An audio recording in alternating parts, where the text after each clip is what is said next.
Good afternoon, good evening, good morning, wherever you are. It's time for Quake. Welcome to another Saftastic TV stream. My name is Caster Zero, it seems. That's a badass name. I don't need to. Which direction? And I'm joined. No, my name is Rob Korf and I'm joined by Satan Inside. Good afternoon. Hi everybody. Hope you're doing well, everyone. Hope you're having a good Sunday. Yeah, I had a good one. Like the sun is shining. I did some laps in the swimming pool this morning, and then went to a French bakery to get my brunch. I'm looking forward to today, and I would just let's see the menu. What are we getting? We are starting with Agent versus Cypher. Then we have Cypher versus Buckstain. Followed by Pavel versus Arseny. Sparty versus Helldown. Proximo versus Buckstain. Helldown versus Pavel. And we round off the day with Pavel versus Sparty. Oh, so basically the one that in our list is the last one will be the first one. Okay. What do you mean? Yeah. You said we're starting off with Pavel versus Sparty? Did I? I think it sounded like it. Or are you? I don't. My brain is a little bit fogged. Sorry if I got that wrong. Or mine. Like in my mind, I was saying Agent versus Cypher. Yeah, seems like it. Shambler is asking for the server on the Discord, so I guess it's that. Yeah. And I think that means we are starting off with the biggest game first, right? Yeah, I would say so. And also, if we look at the standings, Agent is now on one loss. That was last week against Skilson. Okay. Cypher is on 8 wins, 0 losses. Okay. Yeah, And, that's yeah. And Cypher is like playing his last 2 matches of the round robin phase today. So he can end up with 0 matches lost. Oh, that would be kind of insane. Damn, he's really clearing the field this season, I feel like. Or let's see, no, I'm wrong. Like Arseny is also... He also still needs to play against Arseny. So...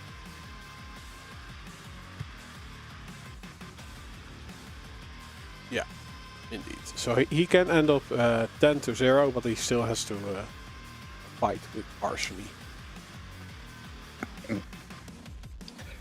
Yeah, but let's face it, we know that Cypher will take that one at least. That's my expectancy also. Yeah, that's a given, I guess we can say. Although I gotta say, on the side, wait, Kilson in second place? What the hell? What did I miss? How is he in second place? Yeah, well anyway, he had a great last week. Like, like he won against Agent, which I don't think he did the previous few seasons that he joined. Like, and his only loss is against Charapov, which is a bit surprising. I think he just... Yeah, Charapov played really well, and I think that Kilson underestimated him a bit. We don't... Yeah, and Cypher, of course. He lost to Cypher as well. Yeah, that's okay, it. but that's yeah. Like, I'm not surprised by that. Yeah, true. Yeah. Like I do think Kilson can take Cypher, but I think he needs to have a good day. Yeah, indeed, 9 out of 10 times Cypher will win that. I would say let's just try some Russian servers and hope we spot them, because there is no IP yet shared. Oh, we have one right about now. Okay. Shambler just dropped it. Okay. And I can show the picks and pens for the viewers at home.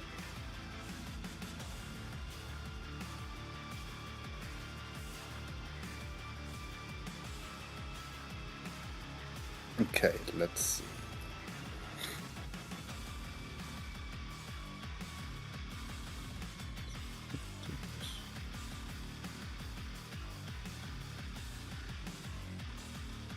Okay. I'm indeed on the server. Server is full. No. It says full.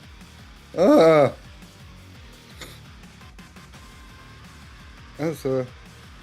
That one's very tight, apparently. A very small, intimate server.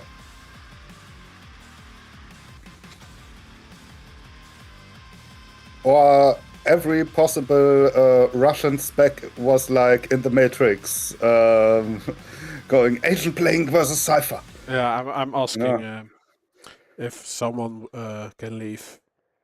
Yeah, or maybe they can change the limit. Yeah, you can now collect. I cannot collect. Oh yeah, it does. It works. Perfect. Thank you. Did anyone have to leave for my sake, or? Yeah, Pavel. So say thanks to him. So shout outs to Pavel. That was very gentlemanlike of you. Indeed. I'm on Cypher. Yeah. Oh yeah, we already started. Indeed. And we might have our first frag. There we go. It's a mutual. And it's a mutual. Oh, what a start to the day. Indeed. I will start a prediction on Twitch. Yeah, let me know how the audio levels are. It does seem to be that the game audio is a bit low.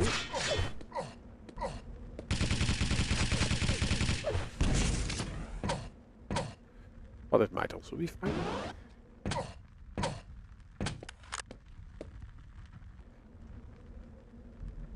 I always think we are on the internet. That means if something is wrong, somebody will tell you. Yeah, but in terms of audio, like I also had like cases that I was muted for the whole map. Like maybe no one cares for my commentary, but that was a lot of fun.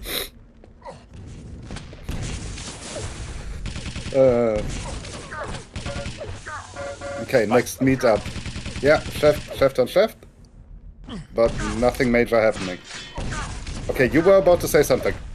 Yeah, like in terms of map, this is definitely Cypher's favorite. Okay. I think he barely played the series without this one.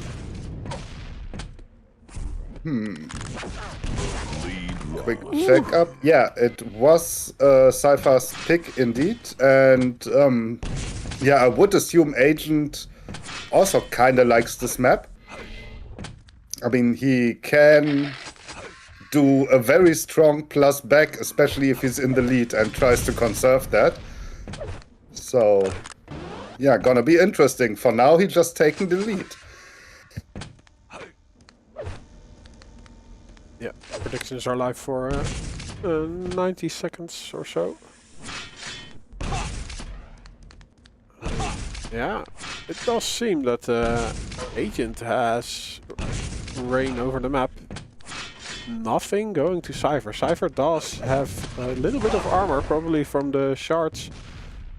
But he's also scared away by Agent. Next rotation is in a bit.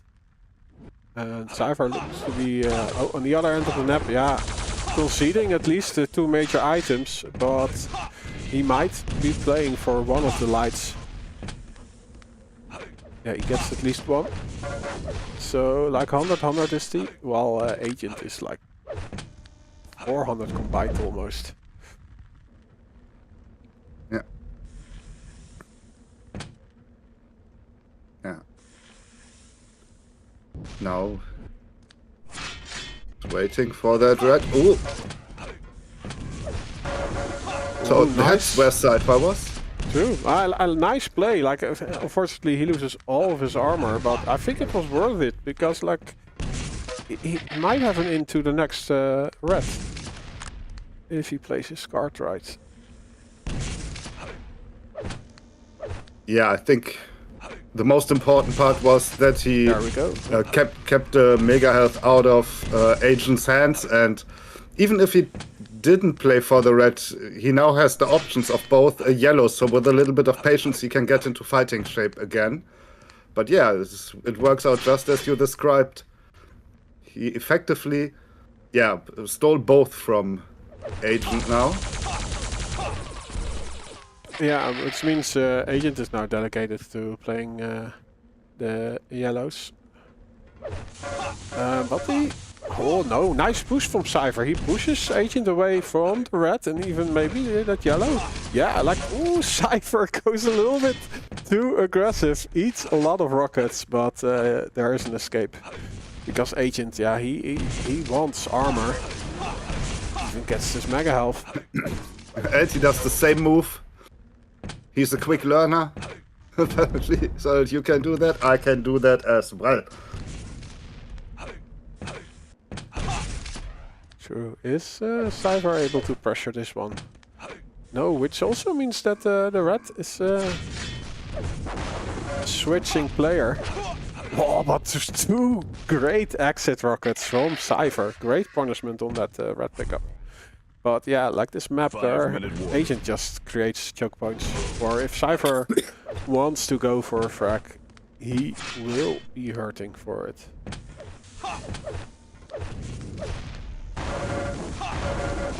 So even if Cypher was... Oh, look at that rocket. Tasty. But not at that rocket jump, please. Only that first rocket. But yeah.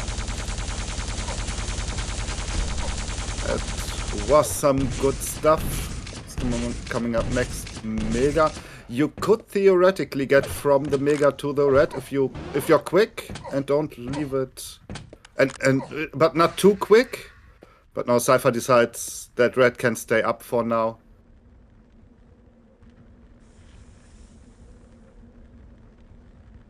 Okay. Oh, and Cypher, Agent surprises him. Gets a fistful of rockets to the face though, and hurting quite a bit.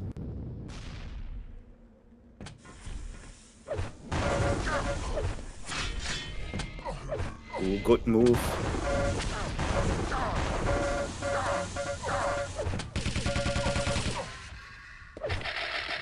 Okay. That's the Mega for Agent.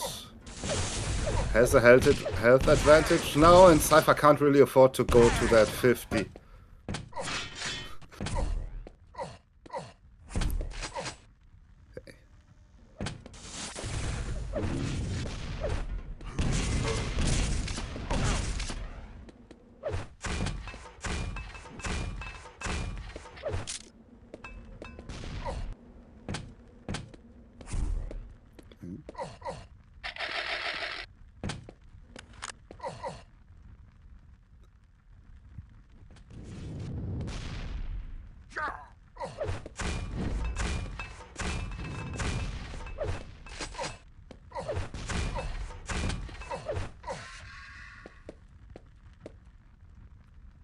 Yeah, no, not really with full control of the rockets, defending or Cypher, but oh, I think he wanted to drop down, but failed. Yeah, seems like that. And then he found himself in a really shitty position for that fight. Yeah, and it is all in all also a bit of a low scoring map, so taking one frag advantage in the last 2 minutes yeah, might mean that Cypher really needs to force the issue. Yeah, I think that's what we could see a little bit before that frag, when the game got so quiet all of a sudden. Both players just staying on their side of the map for a while. Ah, what a rocket there. Yeah, that's because nobody wanted to risk giving up a frag that late into a Lost World match. And yeah, that's where Cypher says nope. Yeah. Like we saw it, he was doomed on that red, and then a rough spawn for him. Yeah. no comeback for Cypher anymore. Yeah, that's how quickly a game can, well, turn around. You know, go from very even, you don't know what might happen, to a 3-frag lead in such a short time. Prepare to fight. So first map was 5 to 8.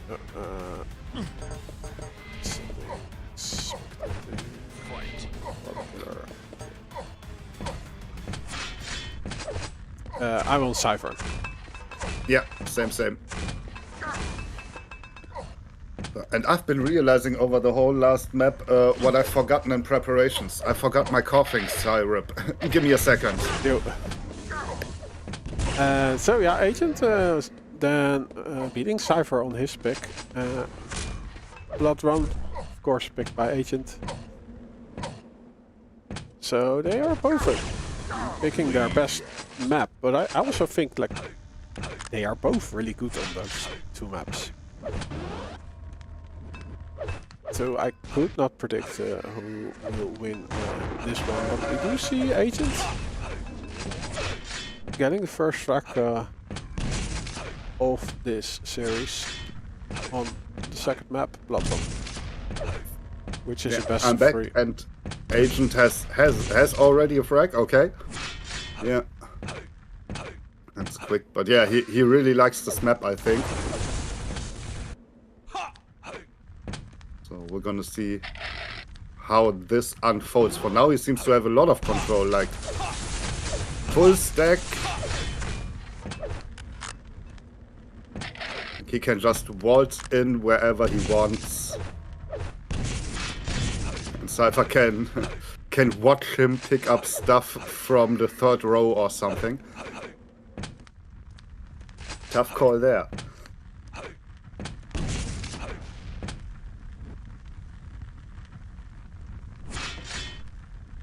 Yeah, and this is really a hard map to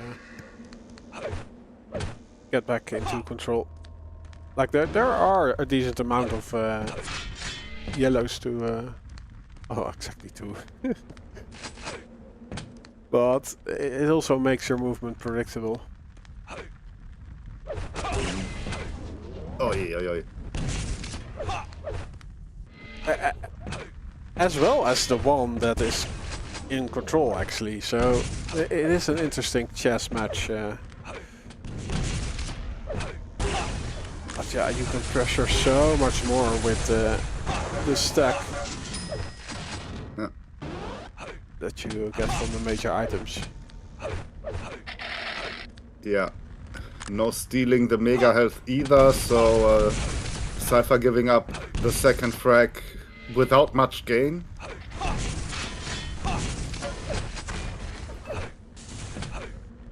Although now he's brought him down to manageable levels. I like the aggressiveness Cypher is showing, because he's making a dent in the stack of Agent, which might mean that he can fight for these major items. Oh, but oh, Agent hitting 2 rails. So Cypher's attack needs to change, but this one is traded, and Agent is on life support. It doesn't seem Cypher is so sure of his positioning that he goes for the frag. He does go for the red. So yeah, Agent is still bleeding. Like no armor on this guy. And let's see if Cypher is able to read him. No, Cypher seems to go for control first.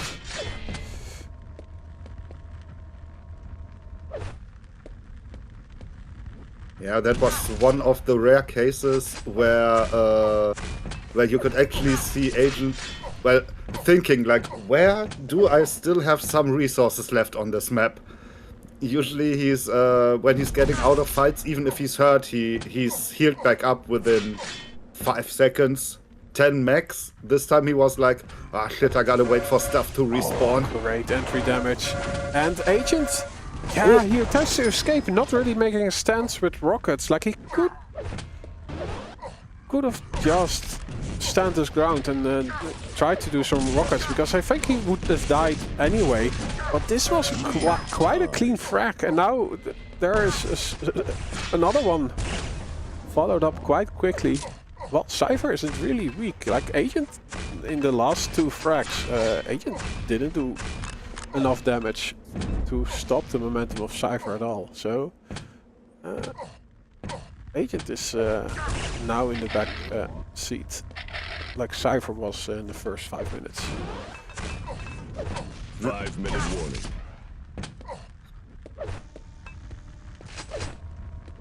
Tied it back up. And yeah, Agent has been going towards the rocket launcher. Cypher couldn't hear that though. It's like I just noticed by that spec setting where you have more sound than the players. A little bit. Like it goes through walls apparently.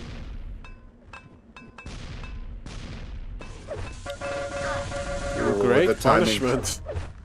Yeah. In the end, Agent does hit a rail.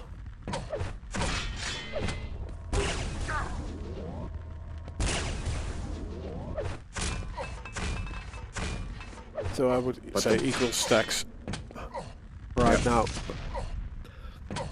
But the way Agent is keeping his distance right now makes it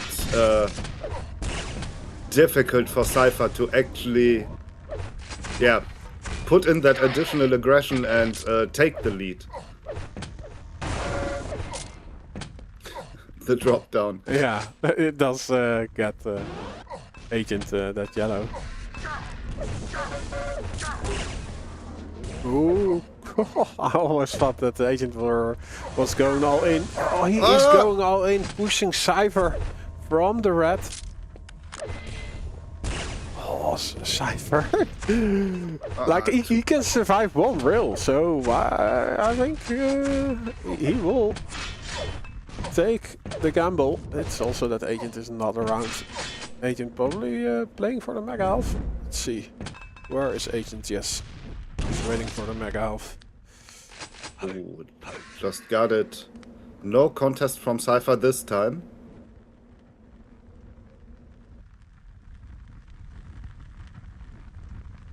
Yeah, maybe the Andrew way that Quake Champions has at the Mega Half, that you can still rain down a rocket on the Mega Half.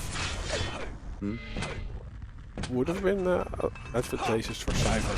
But now, ooh, the all in, and Cypher gets away but is hurt. He defends himself with a needed rail. If he did not hit that, he would be dead. So an Agent would just chase Cypher up. Cypher in trouble, but he's making it work with his defensive rockets.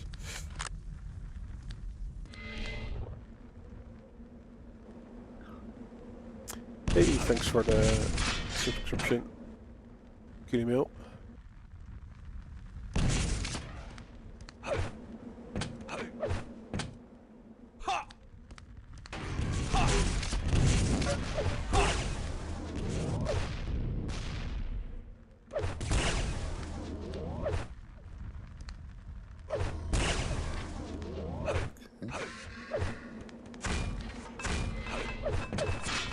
Well, lucky with the grenades on Cypher's part.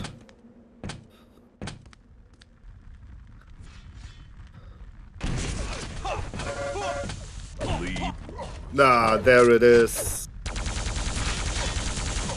Okay, grabbing the lead right here. Question is, can he keep it for 1.5 additional minutes? Yeah, great composure by Cypher. He really clawed himself back into this match. Oh, especially now he's gotten all the majors, so... I have to say, like, Agent also playing his heart out. Like, 1-minute warning. Yeah, this is a very fierce battle right now. And it had a little bit of everything, no matter how this map goes. Like some really nasty fights, some beautiful shots, some quiet time where people were strategic. Nice zoning also by Cypher with the plasma gun. Okay, nothing coming up for more than 10 seconds except that one yellow, the upper one. Yeah, let's see. Ooh, Agent! Wow, they switched position. I don't think Cypher or Agent were expecting to meet each other. And it could have gone either way. Ooh, Cypher! No! That's a doesn't mistake! get out! Oh. Yeah. While Agent was on 40 health or something, he gets the frag. Overtime. That was so risky and it did not pay off at all. Yeah, Agent is full of confidence. Cypher a little bit lost. Also, yeah, without any weapons, without any armor. Just misery for him. Yeah. Yeah, that position switch.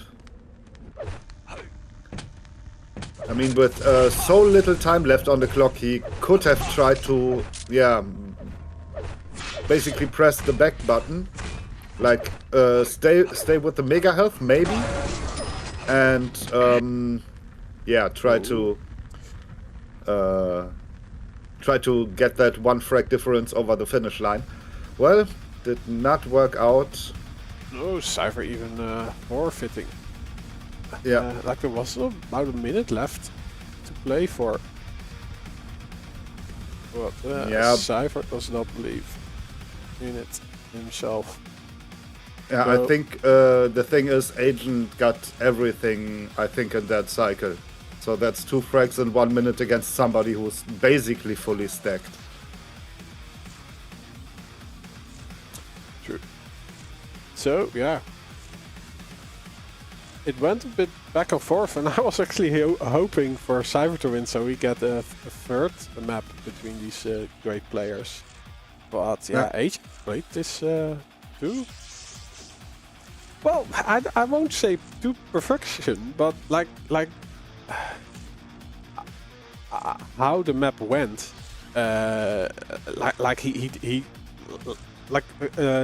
the situation on Blood Run, like, it gave him so much confidence to just take it home.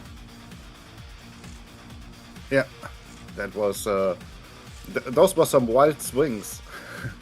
First, For sure. Agent with the big advantages, Cypher clawing it back, Agent then bringing it to the overtime, and the little bit of the rest that we've seen. Yeah, that's was a very good match, good opener for the day. Yeah, 3 maps would have been ideal, but what can you do?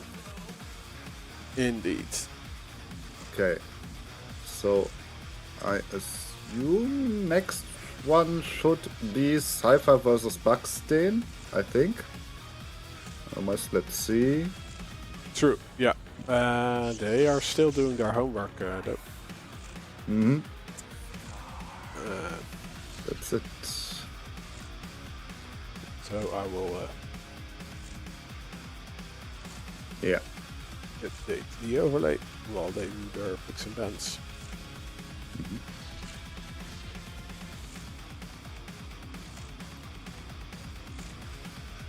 Okay, so we're getting another Lost World first, courtesy of Buckstain. Let's see what else we're getting.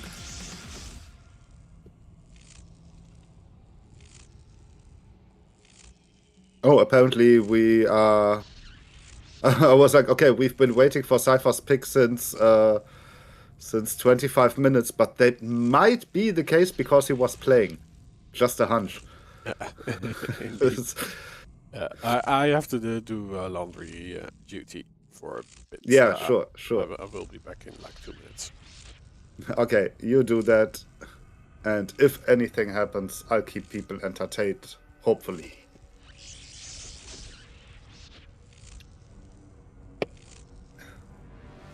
But yeah, apparently Cypher also taking a bit of AFK time. Needs to have a small breather after what happened. Still should be back soon. And let's see, still in the running would be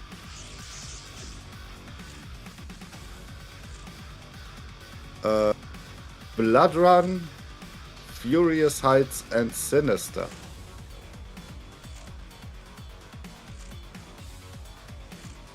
And now that I'm looking at this in detail, I wasn't even aware. Apparently it's Ben.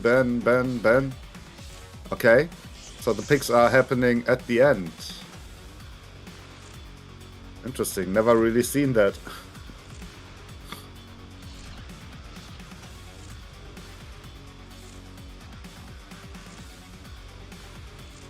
So yeah, this is probably gonna be a match where Cypher will take it. No.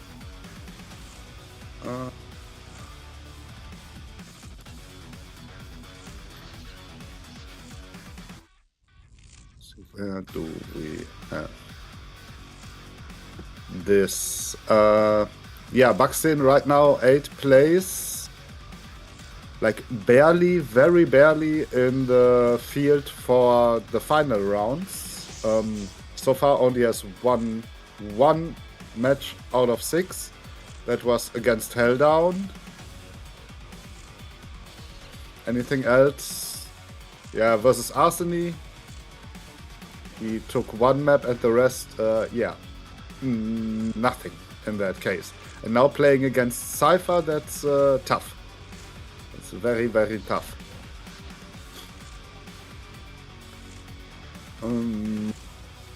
So we can assume that Cypher will win this, although with Buxton, like if I have any regional allegiances or something, then after Kizen I'd probably be simping for Buxton. You know, he's been around for a long time. I remember actually playing against the guy once. But not even in duel. That was over 15 years ago with my old CTF team.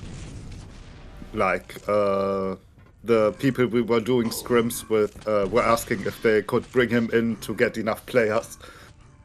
So I remember playing one CTF match against the guy. And other than that, I mean, I've interacted with him often in Diabotical, where he played the duel tournaments every Sunday at WP. It was where basically Agent was dominating. He was number 2, could take it every now and then he did. Like he was the one menace to Agent. And yeah, good times. Okay, as I'm reading in chat,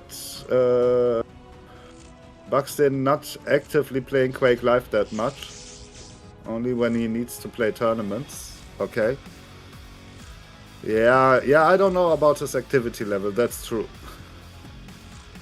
It would be interesting though. I think he still can kick some ass if he would put the time into it, but yeah, not everyone does for one reason or the other, and most of them are valid. I mean, real life is kinda there, as much as we sometimes wish it wasn't. And while I'm rambling on, we have our additional maps and even an IP. Yeah, I'm back and in the server.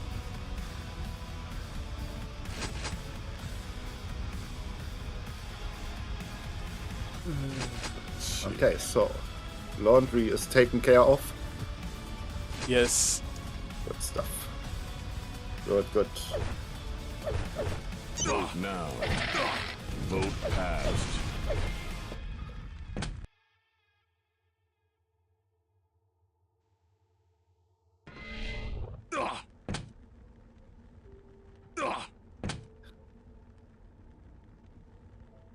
Okay.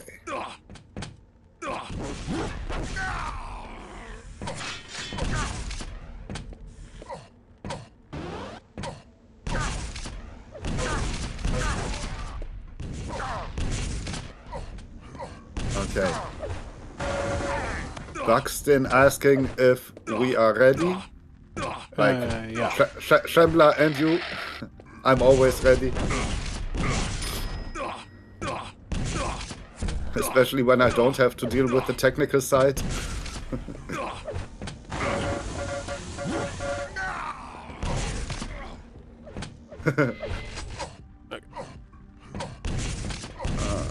Yeah.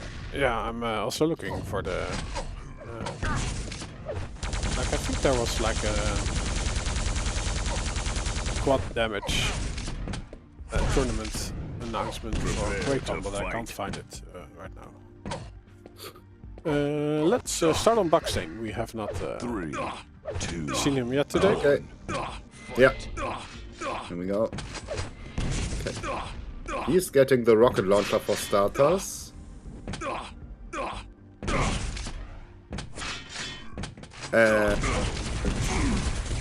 Why is the mega health still up?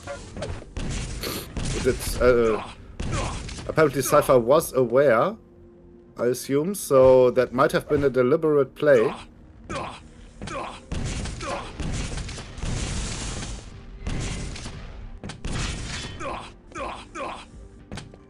Bucks in here a tiny bit off with the rockets, like from the timing.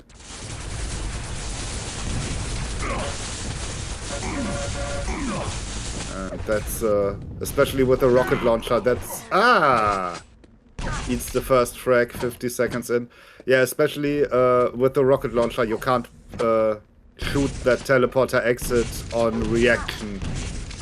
That has to be anticipation in that case.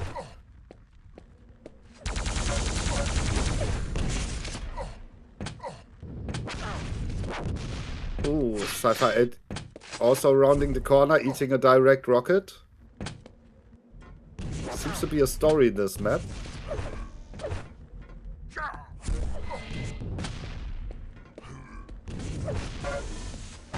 Yeah, I have enabled the predictions for 2 minutes.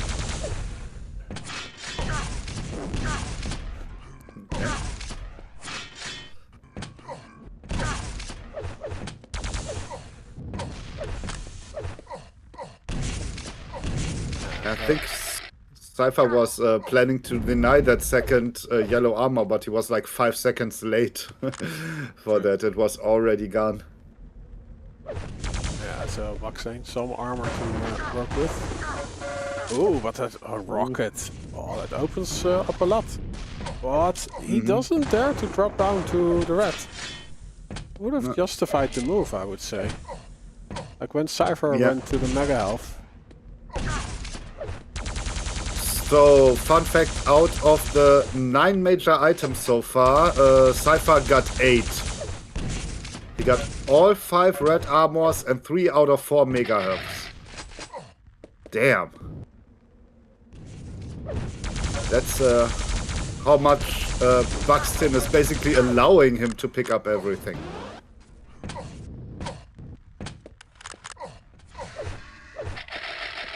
Yeah, but still Cypher not reaching Doomsday stack. Now going for the yellows. Buxton is still quite healthy, but those rockets are removing some of his stack. And he's retreating to a part of the map, yeah, where you can create a choke point, but this is a while before that yellow will be spawning. And I do think Cypher was the one who picked it up last, so he might be able to press it. No, he's going for the safe place.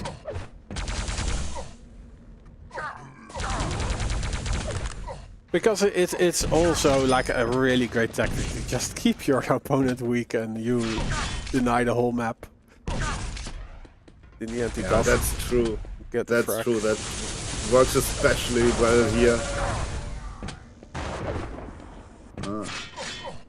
Okay, now both kind of weak. Okay. Yeah, that's what I said. That was prediction on the exit.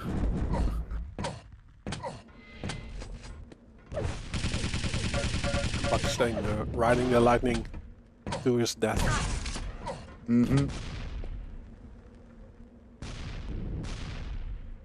Very hard work of him. Yes, yes.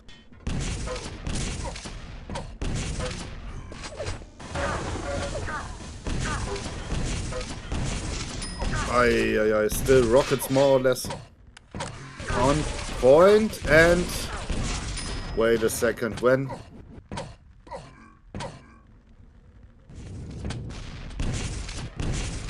When did Buxton lose a frag?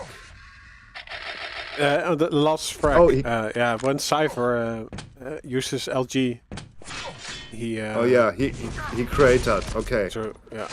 I saw that. Lags on Oh, lagging. picks up one. So he got at least that back. 5-minute warning. So. Yeah, decent LG. Like it's also that Cypher took the jump pad, which makes his arm predictable. Of our arc. Yeah. Yeah.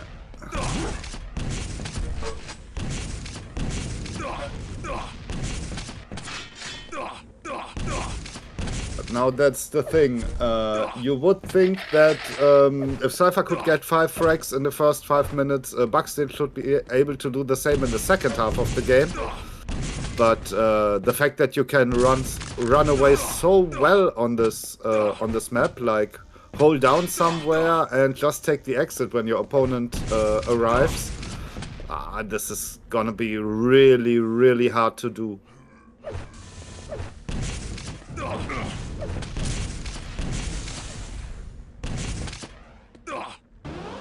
Getting the drop on somebody like Cypher is no small feat in general. No,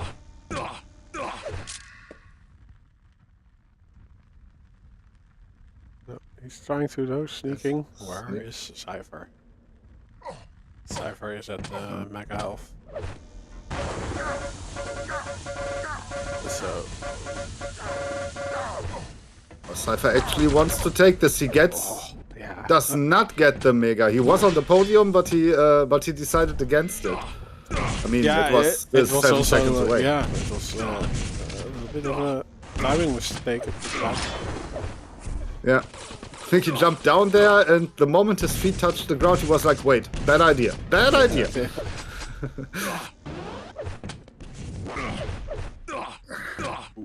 Rockstate eats a rocket. So, yeah, Cypher has this great position on the red.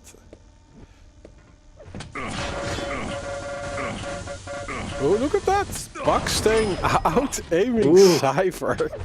Yeah, he also had the stack to do so. Yeah, yeah. I don't think Buxton ate any noodles yesterday, because his LG is hitting. Okay. Definitely no noodle LG for Buxton today. Yeah, yeah. List in chat noting the same thing.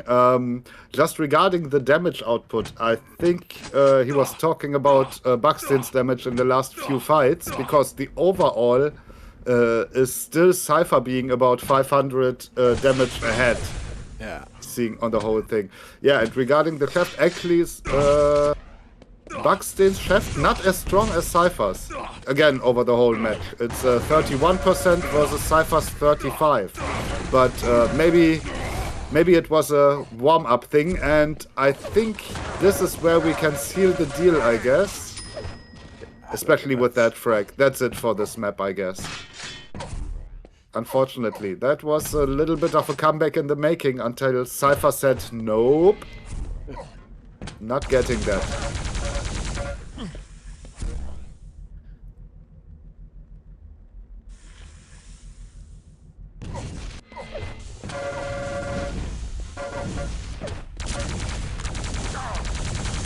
Also rockets actually from Buxton. He just jumps into view, steps back, and does great damage.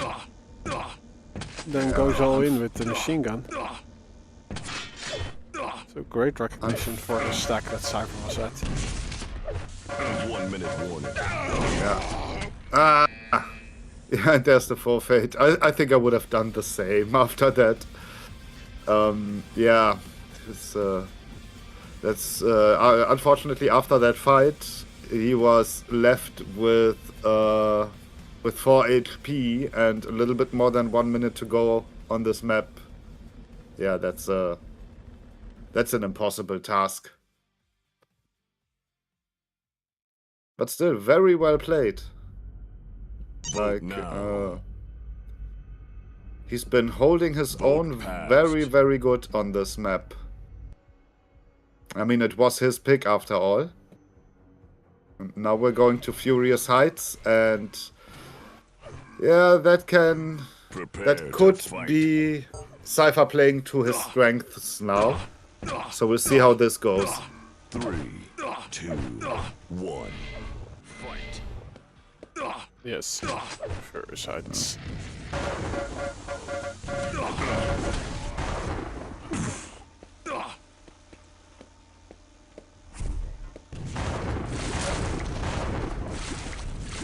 Well, both kind of weak after his first engagement. Buxton is the one that gets the red. Cypher the mega health.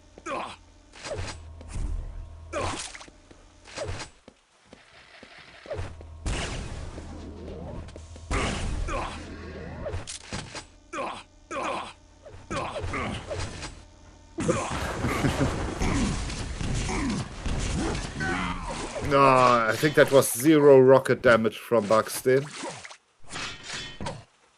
So there's the lead again in Cypher's hands, again after about 50 seconds.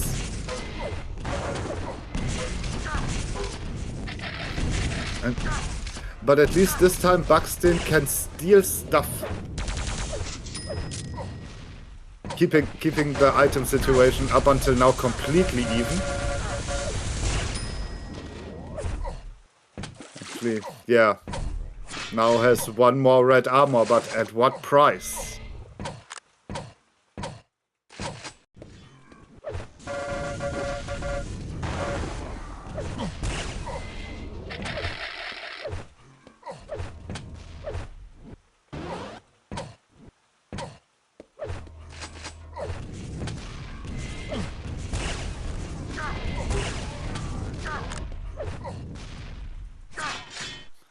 And the Dutch player, his keel is screaming again. And Cypher can just chill. Wait for the red, go to Mega. Maybe Buxton will come to him. And actually steal the next red? What the hell? Even going for the next Mega health, but that was a little bit too ballsy. He dies a second before it comes up. And Cypher puts frag number 4 on the scoreboard.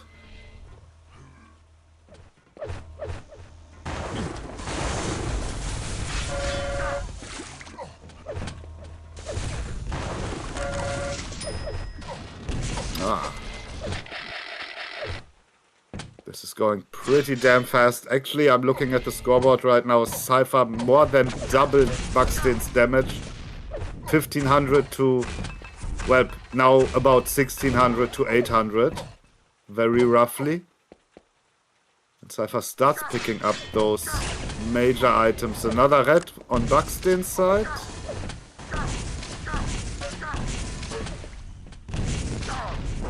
But almost... oh, there's the first frag. Rocket spam from below does the trick, apparently.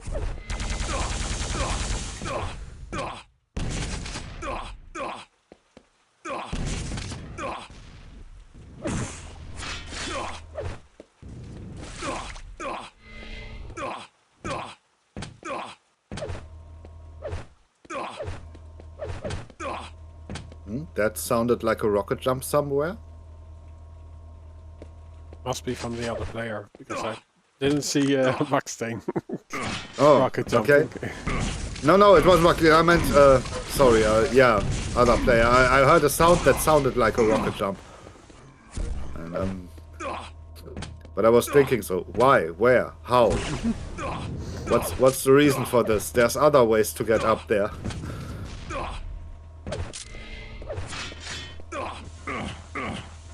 Might have been my ears playing tricks, but yeah, Cypher playing his thing.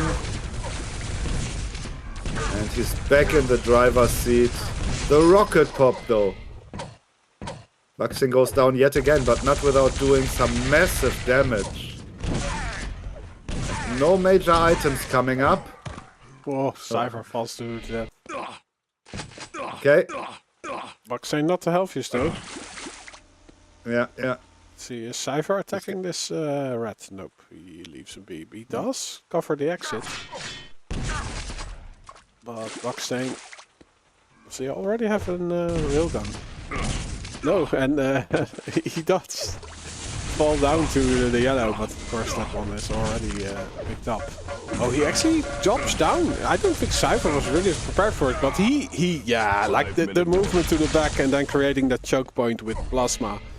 That was really greatly played, and Buckstain fell for it, and now he also gets too close while Cypher has the plasma out.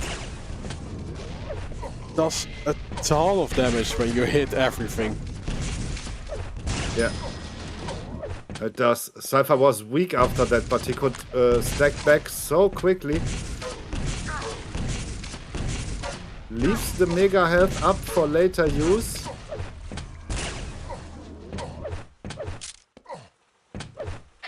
And actually, Buckstain for a moment was a tiny bit stronger than him in the stack department.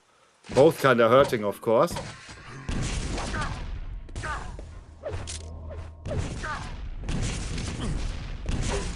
Oh, great rocket. Buckstain fell down onto a peanut butter rocket. Yeah, basically hitting his feet. You know why they call it a peanut butter rocket? I have a hunch. Yeah, that could have been a chunky rocket. Yeah, definitely. As long as the feet do not have any chunks, then it's okay. Oh, so picking up the next feet one lovers. Peanut butter with feet chunks in it. Om nom nom. Or more like slurp, slurp, slurp. Yeah. There's people out there who would. Yeah. Probably.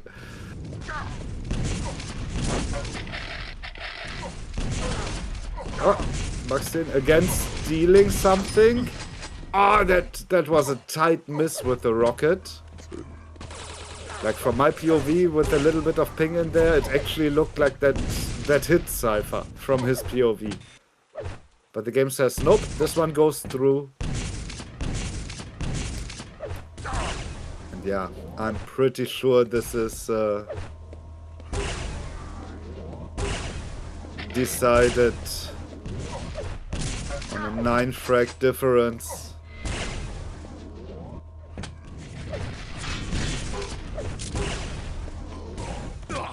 Ooh. Cypher does not convert. Buckstain gets his third.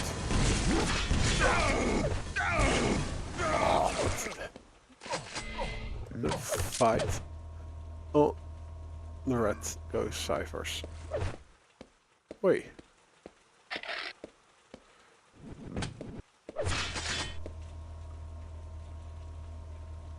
Also, a little bit earlier, I noticed Buckstain's, what is this, player avatar, or however you want to call it.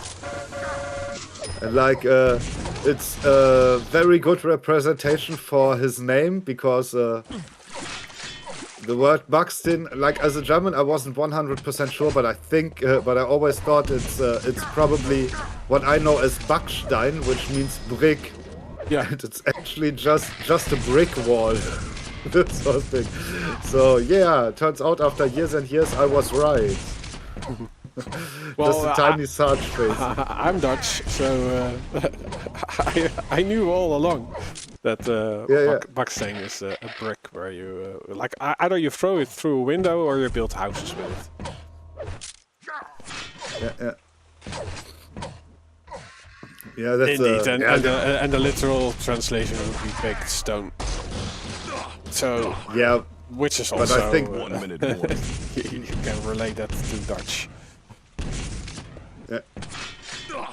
Yeah, but I think nobody in English would say that, right? At least I've never heard it in English. It's just brick.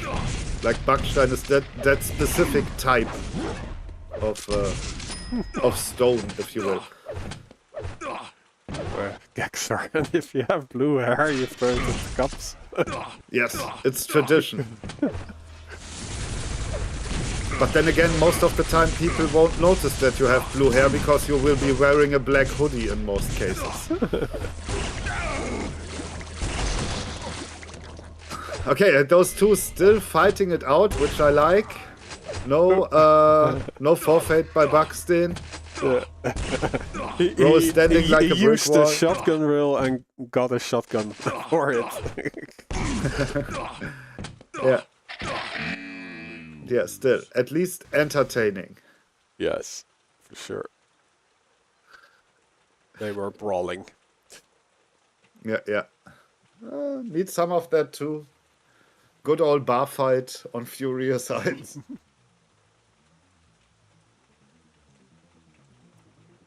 So, Cypher winning his second series of the day. Or no, his second series is a win. The first one was lost against Agent. Oh yeah. It's like it's so unexpected when you hear Cypher that you're like, wait, what? Yeah. That also, I'm just looking regarding Cypher and Agent. I don't know by what order the table actually works. Like now, Agent and Kilson would be at 8 wins each, but Agent has 1 less loss. Does that put him in second place automatically? Probably, I'm not sure. But yeah, Cypher still above. No, also 8-1. 8-1. They are basically... It's basically a shared place in that case. A shared first place, I assume. True. But I would say... Oh, yeah. And like... I think then you would have to look like individual results. Yeah. This is very close in the beginning. And then like Cypher won from Kilson from Agent. So... let's just say they have shared first place then. Yeah, are we talking power scaling here? Yeah, indeed. But yeah, we have to go to our next match because there's hardly any downtime. Let's see Pavel versus Arseny. After Bix and Benz here, then. Okay, and then we'll join the server.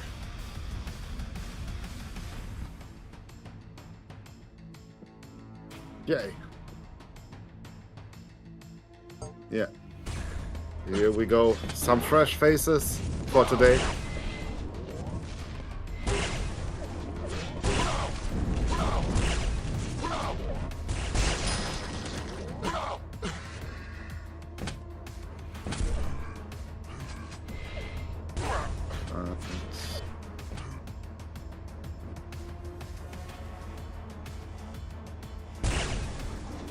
Okay, now we are here and they are still taking the time for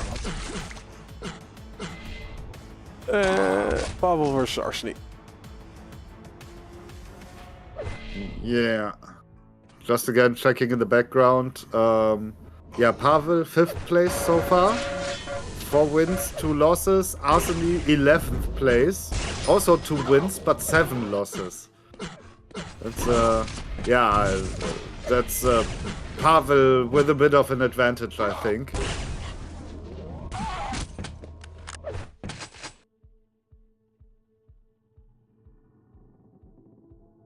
We will see how this actually shakes out in the end.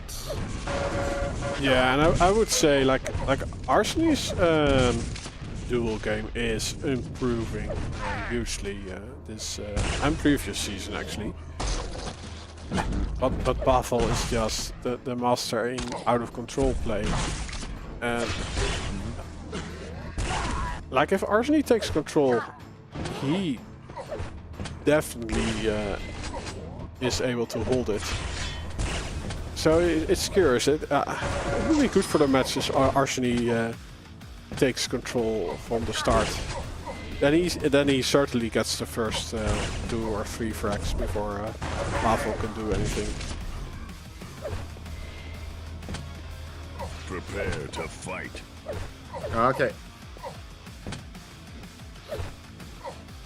Here we go. Who are we on? 2, 1. I'm on Arseny. Okay, cool. Same. Okay. With the mega start. What? I feel like Arseny could have actually gotten the red armor there.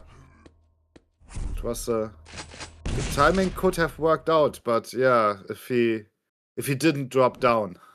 But he went for the plan to intercept Pavel, and in the long run that did not pay off. First frag for the player with the alphabet name, with the alphabet clan tag. Predictions are live for 90 seconds, but like also Pavel just waiting for Arseny to walk into his crosshair while he was retreating to the red. So Arseny was already doomed before that pickup. And now he does spawn in the red room, but is not able to get out or even deny the red. No, did not have the necessary tools for that.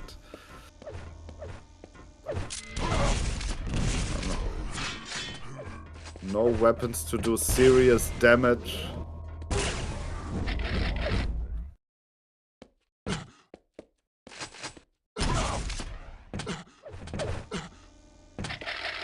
Yeah, and also pressuring this light, and Arseny still sticks around. Like he doesn't really have a plan, it seems, for his out of control play. And like Pavel isn't even. Well, yeah. Pavel, seriously, I was just about to say that's the route that Arseny should have taken in the end, and then he bonks the side of the one pillar. Then he misses the jump pad. I was just about to show you off as a good example, my man. Well, it's all tactical in the end. Yes, he knew he was on stream and he didn't want to give away his full power. Like sand people.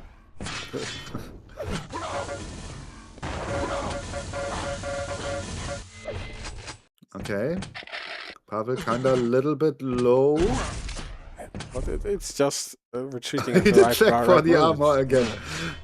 I was like the same. He was picking it up, and with the rocket jump sound, I could not hear the pickup. And I was like, did he pick it up?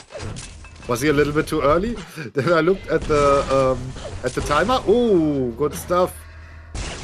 Oh, no. Okay. Picking up another one. Yeah, I looked at the timer and I was like, yeah, he did pick it up. And he turns around and looks. Cute. But yeah, Pavel. Yeah. I mean, right now he's on 100-0. So playing a little bit careful. Oh, good shots though. And yeah, he could really use some armor. Still playing kind of offensively. Okay. Yeah, I think he's perfectly aware of what Arseny is doing.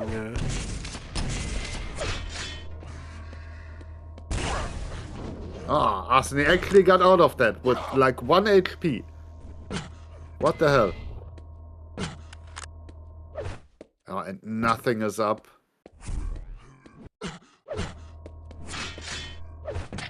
It's so unfortunate that Arseny is not able to pressure this yellow. I don't think he is even aware of how much damage he has done. So of course Pavel, because like Pavel will wait around the corner with a rocket just to make your life a misery for trying to attack him. But I do think like if there was a point to force something, it was that moment. Yeah. That's the thing. It would have been a pretty big risk, but that's exactly what Arseny needs to do. There we go. We have one real hitting from Pavel though. Okay. now he's starting to butt in and grab everything. 5-minute warning. I mean, he knows Pavel he's even doesn't going have for the this setup. yellow. Where is Pavel? Is Pavel there? Yeah, so his instincts were right, but maybe he should have been a little bit more patient. Trying to listen thank you, out Arseny, for for showing off that route to the red armor. Thank you. Okay. Oh, great opening damage.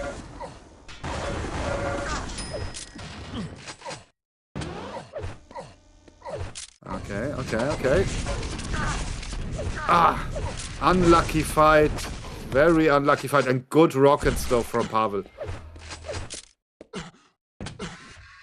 Yeah, he got into the jump pad of doom.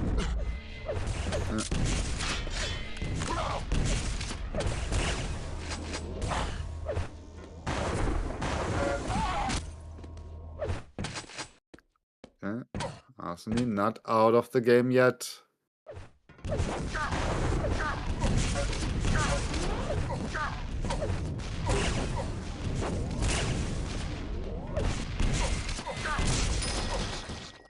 Okay. Good idea in general by Pavel with the gauntlet, but yeah, too much stack on Arseny's side. And now the pressure is on. Yeah. We saw like Pavel playing weird and stuff, like when he was in control, and I think he is just not giving Arseny the respect that he deserves. And I mentioned that Pavel is actually a great defensive player and has a good out of control game, but he's not applying it right now.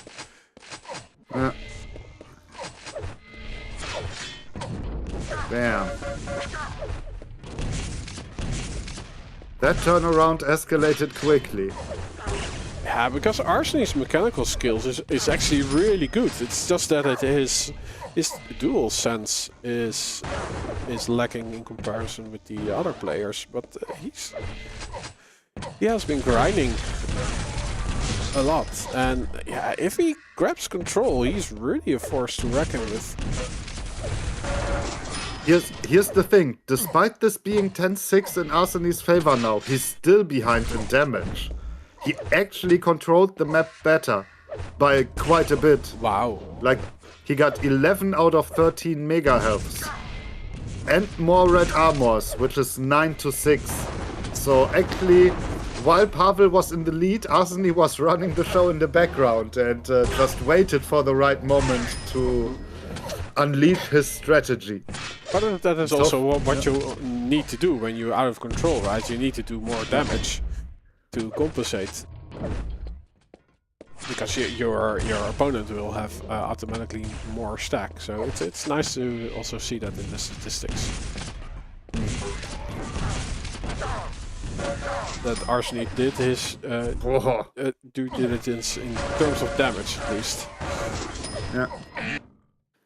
But they have so much patience. They're basically 6 minutes being behind by quite a bit, just waiting for the right time to start a comeback like this. Like, I think Pavel got, during those 13 frags from Arseny, Pavel got 1 somewhere in there. Yeah. And apart from that, after the 6 minutes mark, it was the complete Arseny show. That was impressive as hell for a comeback. Vote now. Vote passed. For sure, but I think if Pavel played it a little bit more serious from the start. Well, might be. But yeah, I have to congratulate Arseny for taking a win against Pavel. I will now start on Pavel. 3, 2, 1. Okay. Fight. Here we go. Yeah. Also, was Pavel's map pick? Let's see. No, it was which begs the question. Arseny played so well on the last map. Did he practice a lot on there, or is that could that be a general thing that he's a force to be reckoned with now? predictions are live on Twitch for 2 minutes.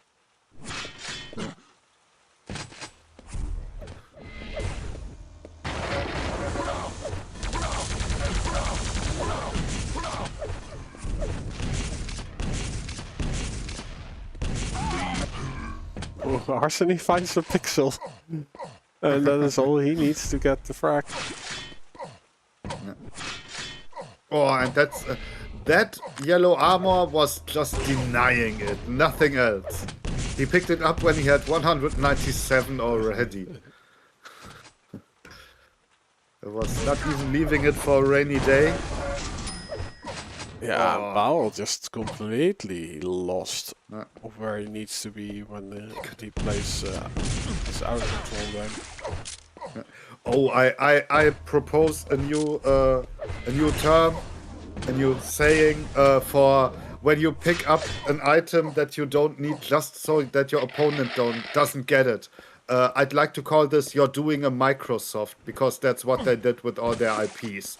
I think that works well. Or maybe you're doing a CEO or a corporation or something.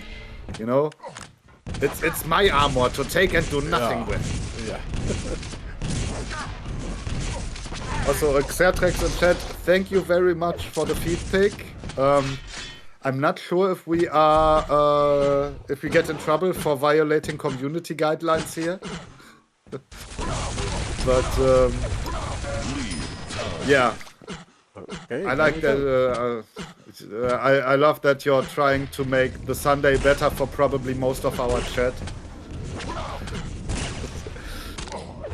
No violation. Okay, you did check back. Call Twitch staff. Yo, can I post this? Nice. That's good. That's the kind of responsible behavior we need on Twitch.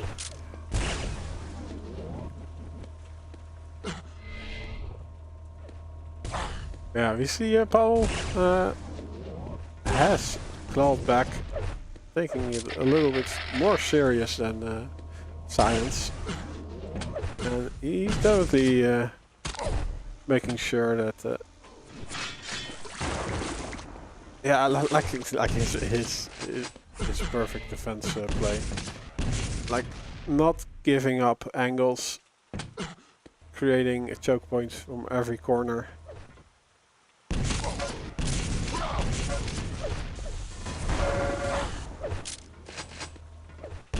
Yeah, like he can be a master in like unreturned damage. But and I think in this occasion he probably did more damage to himself than Arseny to him.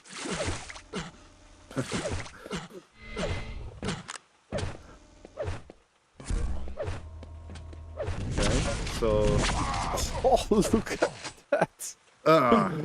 So far things are kind of even in terms of item distribution.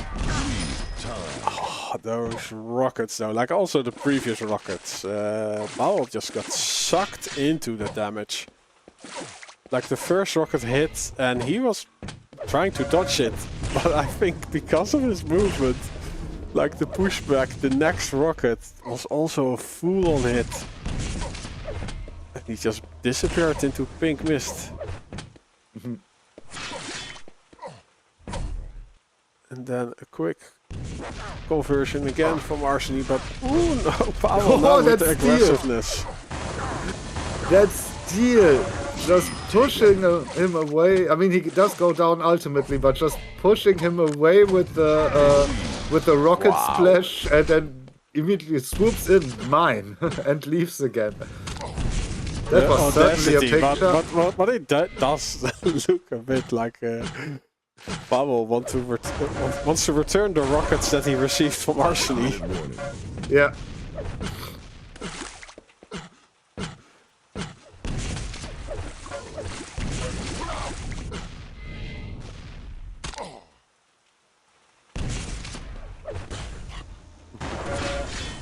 Question: are you German? On YouTube.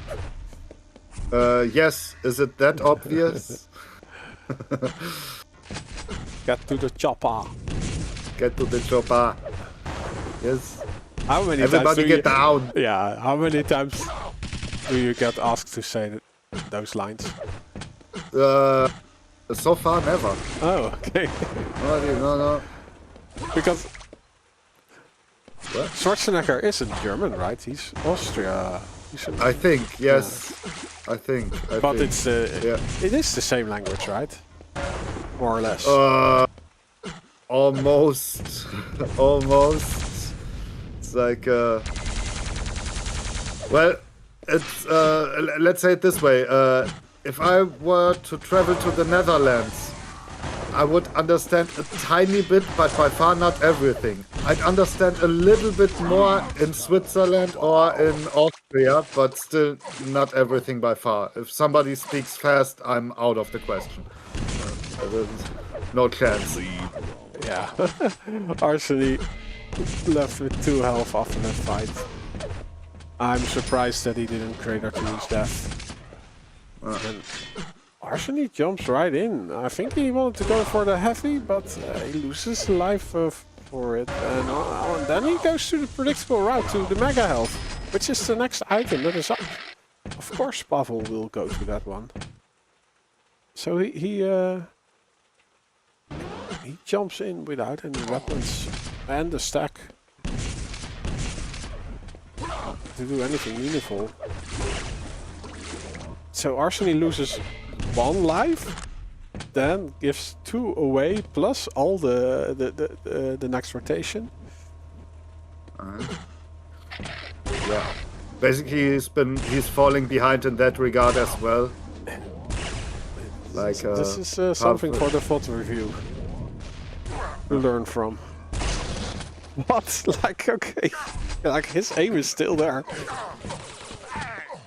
But it wasn't a crack that came for free. There are poverty items though for him after he gets the red. Okay, this is looking kinda decent now. He might be able to do something with that.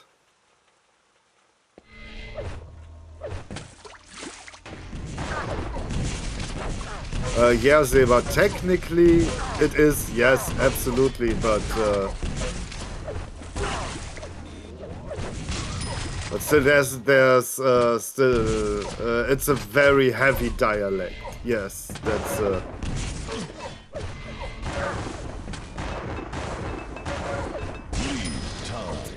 There we go. it's you know, it's enough for, I know, at least Austrians to say oh shit, that's a German, I hope he's leaving again. The fights though. 20 health left on Pavel, but he did get the red right after, and yeah, poverty items are also for him. Health bubbles, yellow. Is Arseny waiting on the mega health again? If that, I would just like, okay, no, he's around the corner, but still walks into view. But it sort of works, like he gets up close and personal. So it's really hard for Pavel to track his opponent. Like he had to do 360s to be able to track him.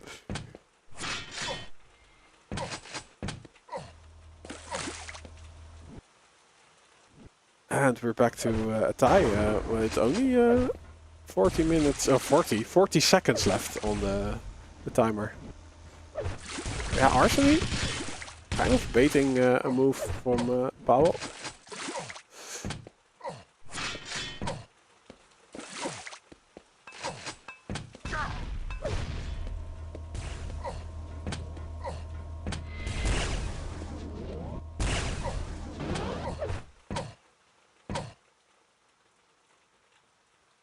Pavel is still not unhealthy, especially after he gets this red. Overtime. And there we go.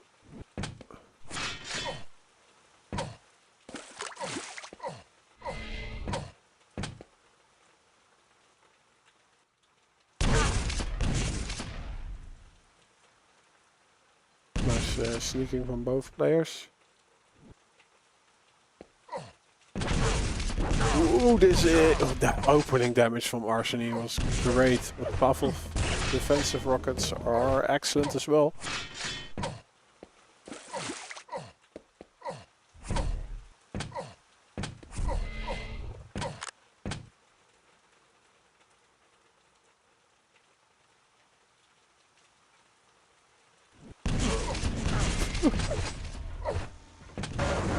Surprise fall down from Arseny, and the tracking on the fall down is excellent.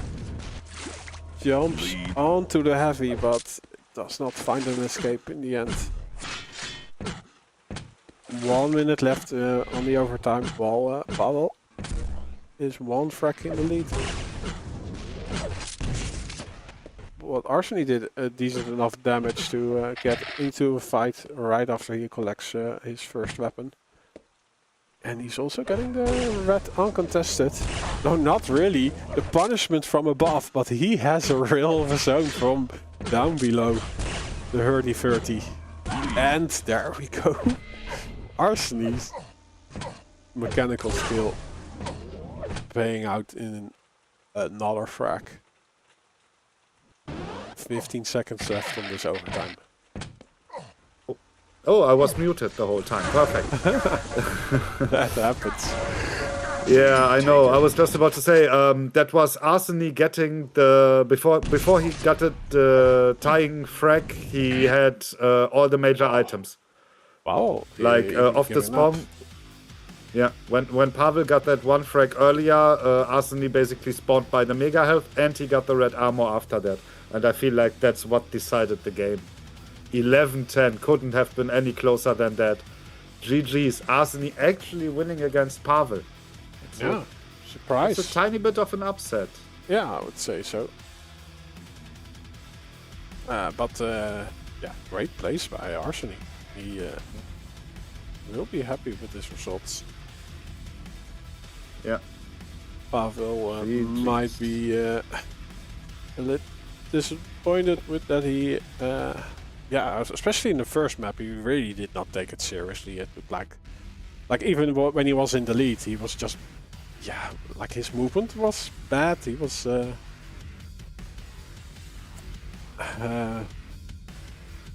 do you call it? He was hitting his head with rocket jumps and stuff like that. So, yeah, he was too late to realize that. That it was going Arseny's way, and in the second map, I still like there was still a minute left to play for. But yeah, a great place by Arseny. Let's see what is up next. So basically, it's Arseny on a good day and Pavel on a not so good day. It do happen like that sometimes. Okay, for the next one, we're still waiting on the server right now. Party versus Helldown, so no player that we would be waiting on because of the last match. And no, they did say that they're going to try the Moscow one, so let's see if they are there. At least the Helldown is. Okay, here's... so this is basically 7th place versus 12th place, so last place. Helldown not having won a single set yet. Sparty, 2 out of 5. I know the guy's been training with Kilsen a lot the last few days. So I wonder if that will make any difference for him. He's officially blaming CTF for his duel performance. Oh, okay. So that if you play CTF, you get worse at duels, he says. And he plays a lot of CTF as well. And, well, I think at least your mechanics are warmed up. But yeah, you might have be a little bit more aggressive than usual. Okay, where are we going here? Oh, there's an IP for us. Very nice.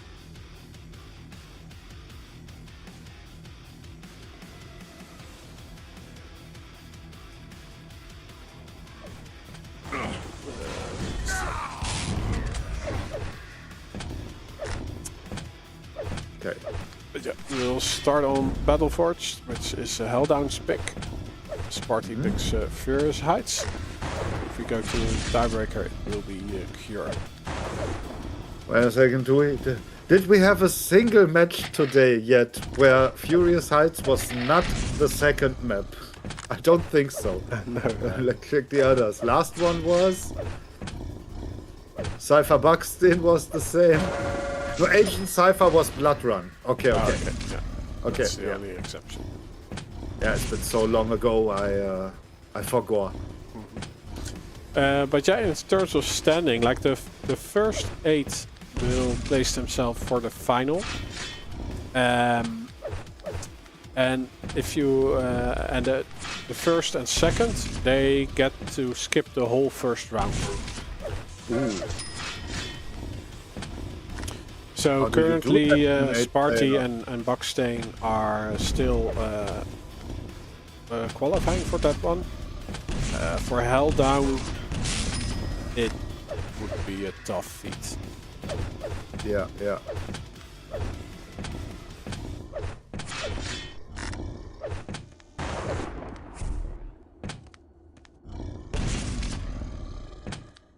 But yeah, let's see what's going on the server. They are warming up.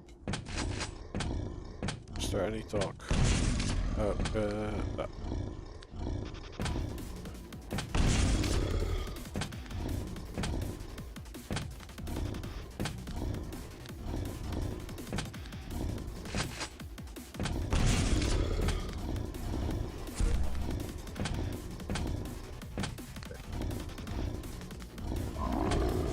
Prepare to fight.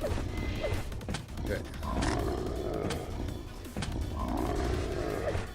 Yeah, I'll start on Helldown. 1. Okay, cool. Yeah, I'm there as well. But this time I'll be the one who needs a few quick minutes to do stuff. Okay.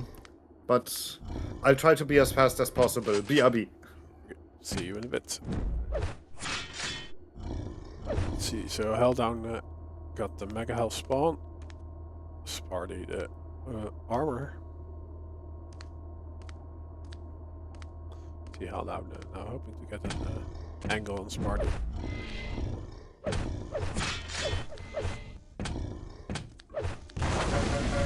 Look at that, Helldown, yeah, great decision converting onto the red.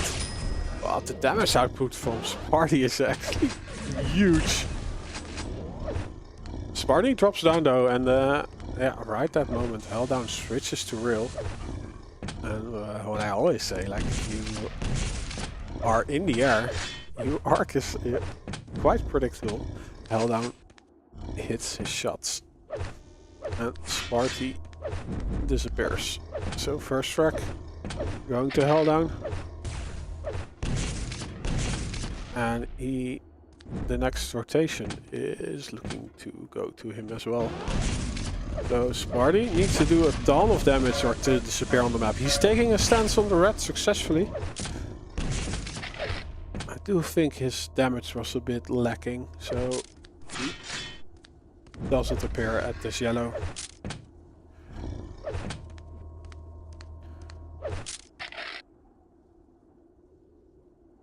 Yeah, so Battleforged, this map picked by Helldown. Furious Heights will be the next wall. Picked by Sparty here, tiebreaker. Again, yeah, Helldown. Getting the Mega, but this time around Sparty is able to get all the armor on the map.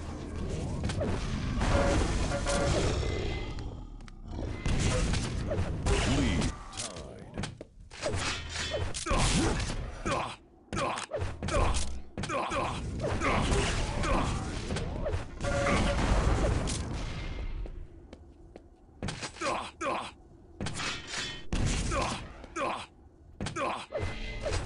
Which definitely seemed an opening to his first track.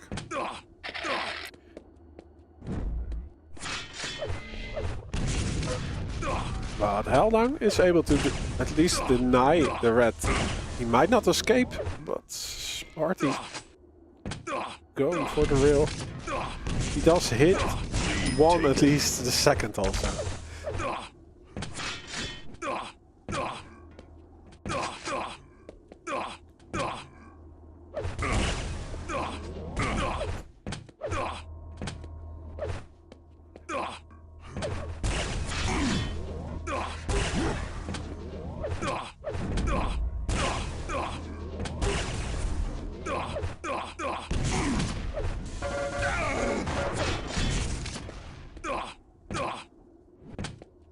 Party on life support.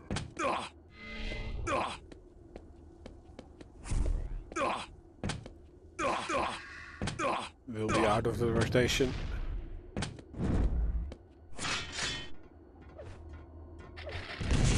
But yeah, if your opponent is going for the major items, there is automatically some room to get the other stuff on the map.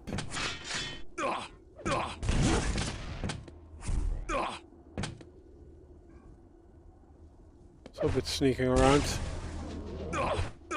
Not wanting to give hints to Helldown where he was. Oh, the drop down and then through the portal to evade the rocket. Nice play. While Sparty hit a rocket, he is getting one back, but has real lined up. Helldown again early on this. No damage output from Sparty, which would have been a signal to press on, because like Helldown had like 45 health. A little bit of armor.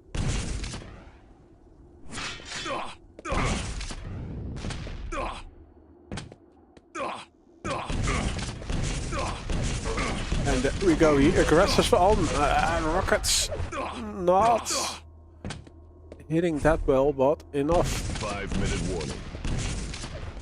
For Sparty to earn himself the mega health, but no! He gets out of position mid-fight.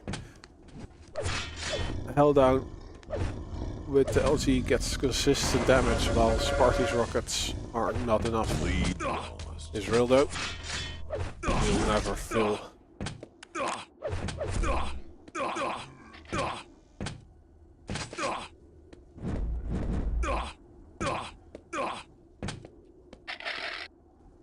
Like he has such an interesting mouse movement. Like he really needs to force his crosshair. Or forces the control of his crosshair, like it's trying to escape out of his hands or something.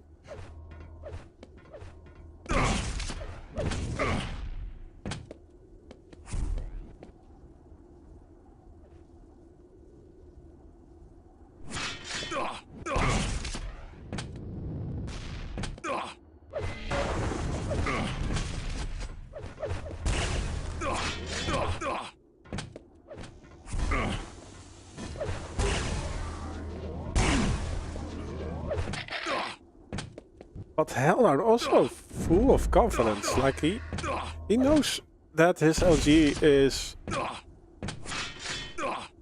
good enough to take that position on the mega health. Should Sparty drop down, Sparty would die. Unfortunately on the red, perfect rockets from Sparty this time.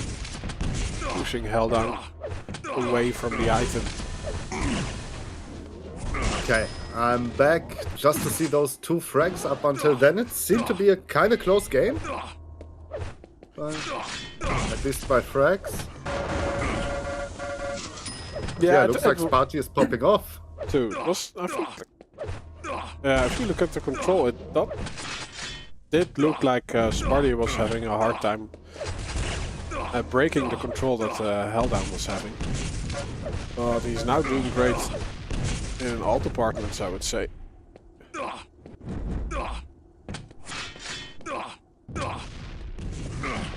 It was also that he missed some vital shots to take over control. Like he didn't give the frag away, but that also made that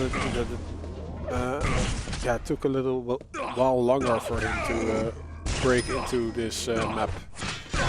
It does look like he's now holding it on strong. Yeah, that was a risky pick though. He was on what, 23 HP, 24, something like that. So lucky for him that Helldown was actually trying to haul ass. Okay. He concedes the mega health.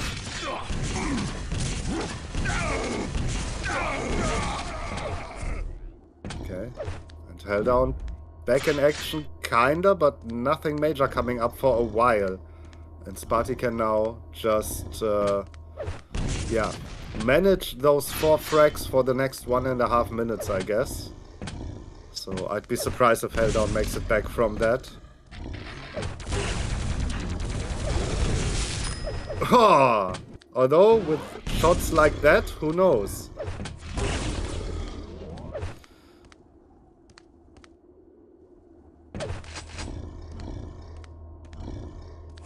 I think Sparty's just waiting by the red armor now. 1 minute. But yeah, I do think it was a mistake for Helldown to not collect the red. Like, he was here anyway, and I think it was already up.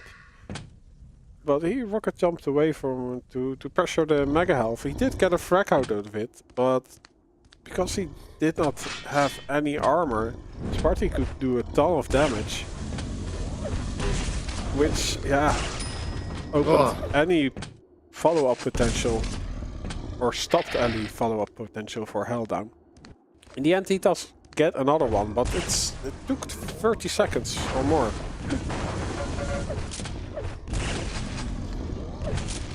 Critical rail misses now.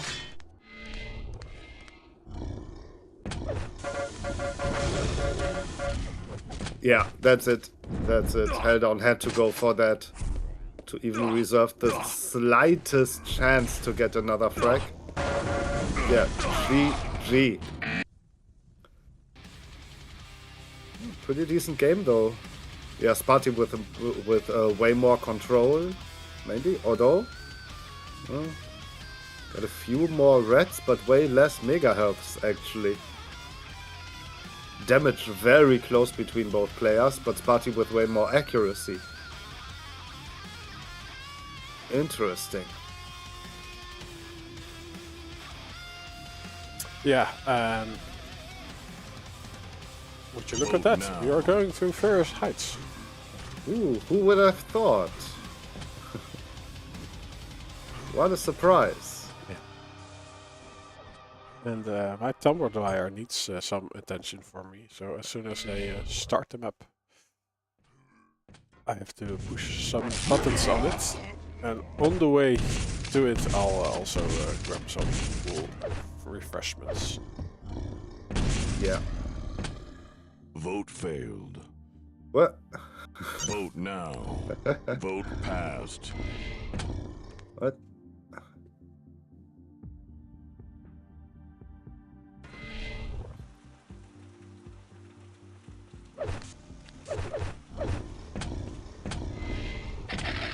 Prepare to fight. Yeah, okay. I'll start on Helldown.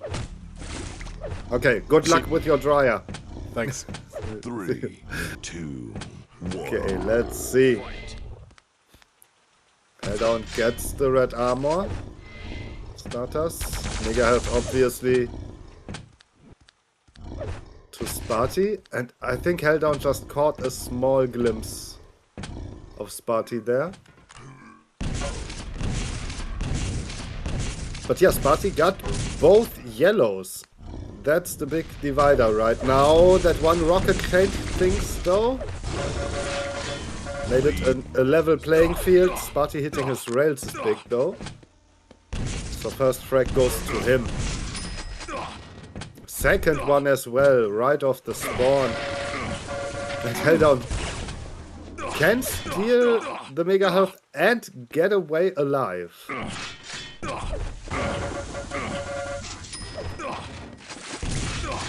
Doesn't survive for too long.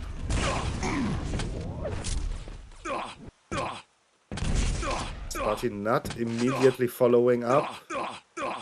He's happy with the 3 frags for now, so he can wait a moment to continue fragging. Like that. He leaves up the red armor. Helldown gets the mega health.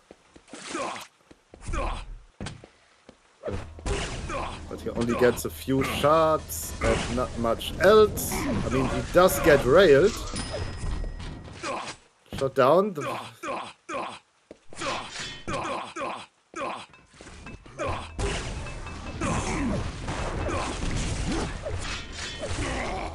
Oh, I was about to say, Sparty keeps hitting his shots, but the same for Helldown. And those close quarter rails net him his first frag. Even if his POV is not very long-lived, Sparty picking up frag number 6 for himself. Not picking up that yellow armor at first try, but that's okay.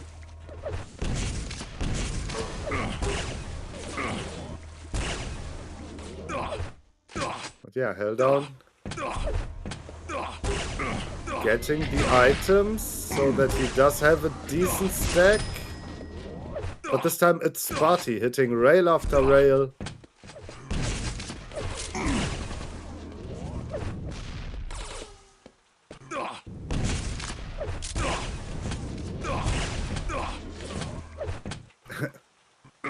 And again, Helldown just running the items, and all of a sudden he's completely fully stacked. So if he wants to make something happen, now would be a very decent time to do so.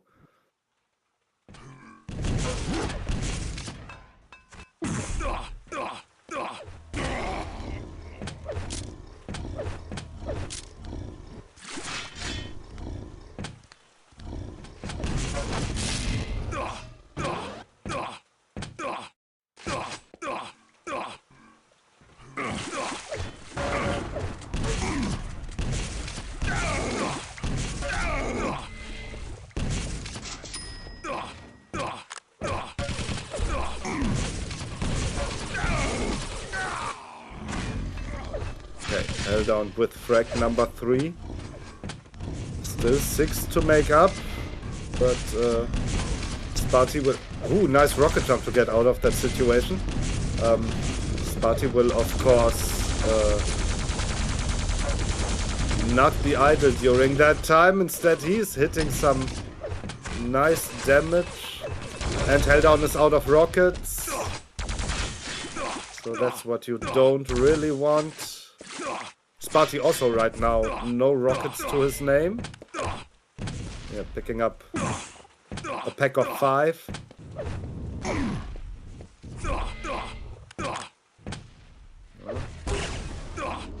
Smoking on that heavy ordnance pack.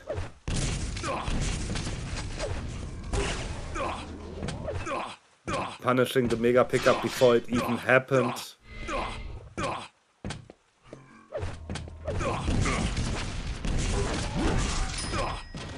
Next one on Helldown. This is increasingly looking like it's a done deal. Despite Helldown keeping up a very good fight about the items. 5-minute warning. But it's not enough. Sparty with a higher accuracy and more damage.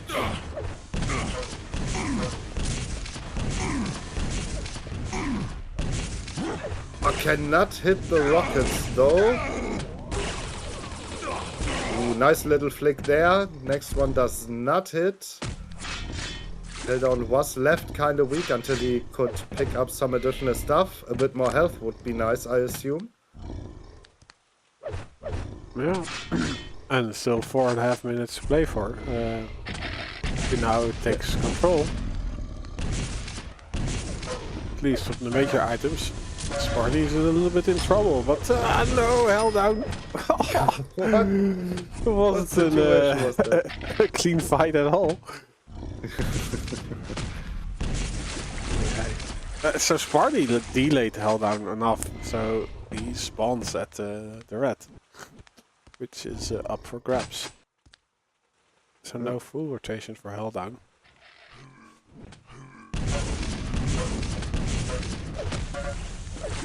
But it was a bit of an unfortunate situation there at the jump pad. Oh.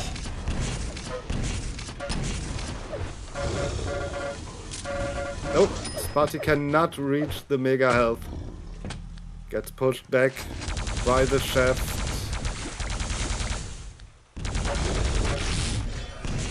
immediately answers, though. That's the main problem. Helldown cannot get his feet off the ground to get a real series of frags here. Can get one or maybe two, but then Sparty is quickly back on track. Yeah. So Helldown gets the frag and then just Sparty spawns near the rocket that just flush forwards back into the fray. Helldown totally not prepared for it.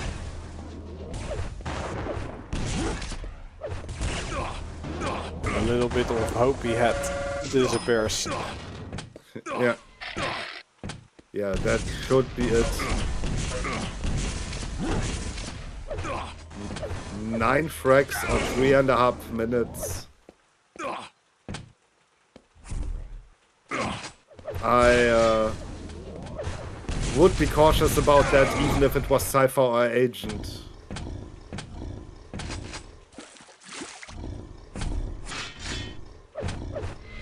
But yeah, in this matchup, don't really see that happening.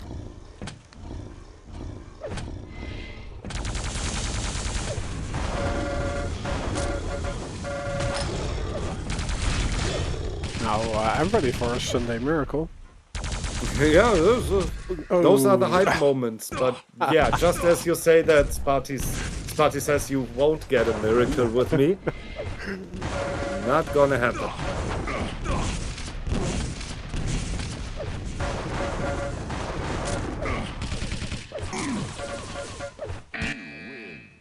Okay, and there's the forfeit. GG's. And there's that. Yeah, second map. And 6-16 for Sparty. First map was 5-8 for Sparty. So Sparty is a happy man. Gets the win. Yeah.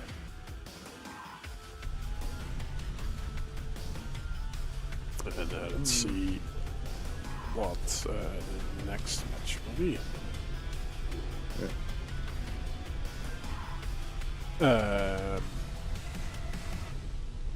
It looks to be Proximo versus Buckstain. Yeah.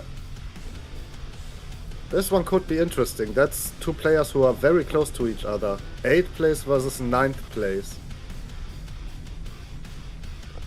And I am kind of surprised Buckstain is on the higher of those 2 places. I don't know why exactly.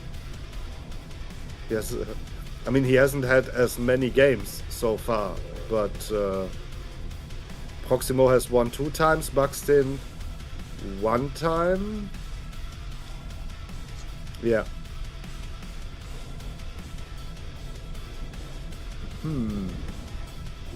Well, anyway, they are both very close to each other in terms of standing. So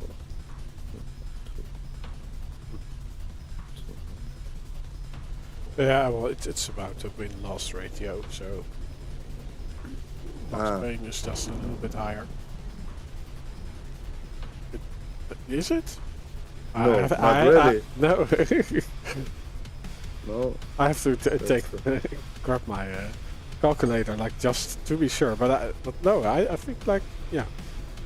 Yeah, Buckstain has won, well, 1/5 of his matches, and Proximo, if you cut it down, is 1/3. Yeah. So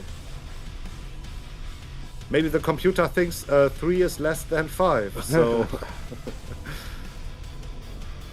I don't know. Yeah, and maybe it's because Proximo has more. Even when he lost, he got more maps. 1 more maps so far. I don't know. I'm kind of overwhelmed by this.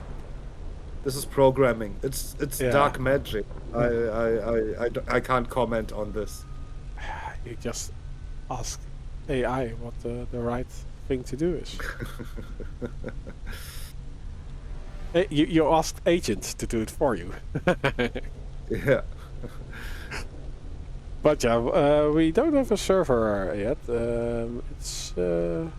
It's Proximo from Kazakhstan, so it's always a bit of a puzzle to get to a server that is good for both. Yeah. Okay, there's one IP. Maybe we're lucky and that's all we need. Maybe.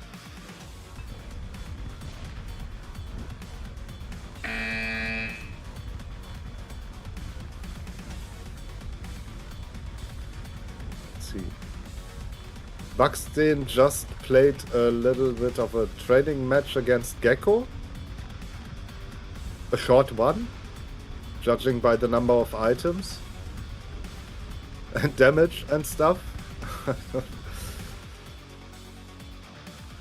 So I think the fact that he technically lost that 1-0-1 doesn't count. I'm not sure. Oh, there's Proximo, Buxton and Spec. Yeah, he was just... Yeah. I don't think he was playing at all. Okay. And yeah, I think... Vote now. as Proximo just said on the server, that's his last match. Then he's... No? No, it's not. It's not Proximo's last match. Vote failed.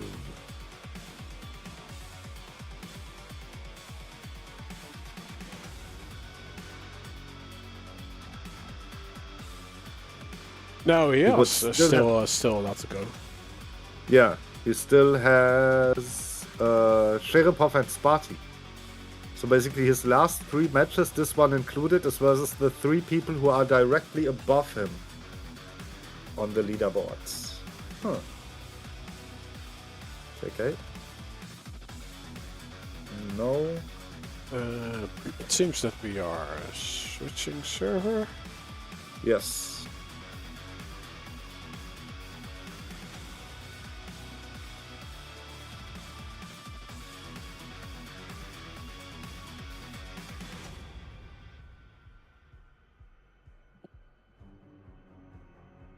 Okay, a little bit of wiggling around has to happen apparently. 53, 56, this seems as even as you can get it. Yeah, I think so too. Let's see if the overlay is up to date. Yeah, seems to be. Are we starting? We start on figure sites. Yeah, that's what? Guys, there's a script, you know? Okay. Well, at least I don't have to change the map name on the prediction. Very good. That's why they did that. Makes it easier for you. Okay. Map number 2 would be Blood Run. And should we need it, we have Cure on the back burner as a possible decider. Is this now the one that they are going to play on? No. Talk yet.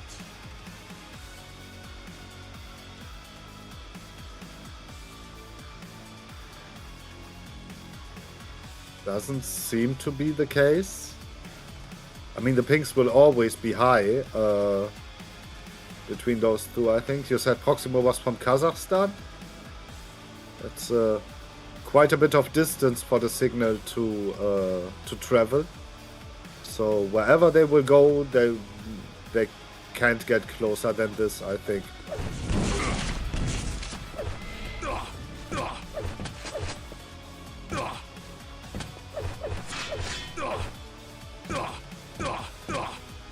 Where?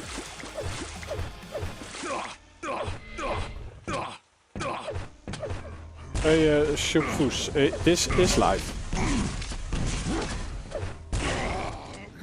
Quake Live is live. Prepare to fight. Yes. Okay, let's start on Proximo. Yep. 3, 2, 1. Fight.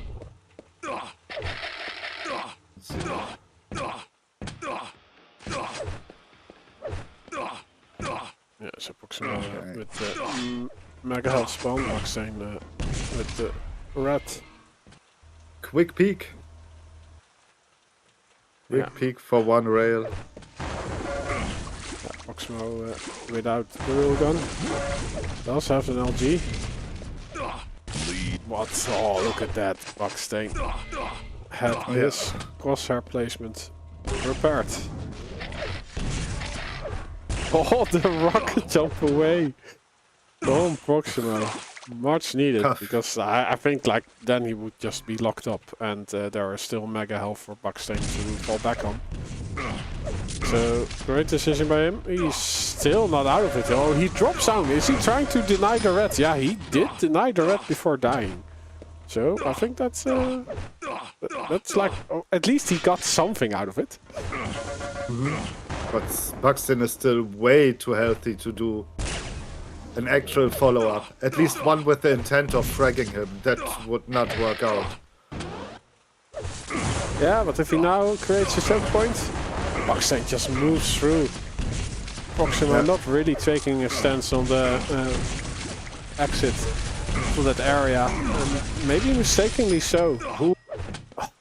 In the end, he does a ton of damage though. Like Buckstain 5 health. So Proximo, yeah, I would say like he now invested like 2 frags on trying to get onto the rotation, and it does seem that he was successful in doing so. He now gets the red, and maybe even the mega health.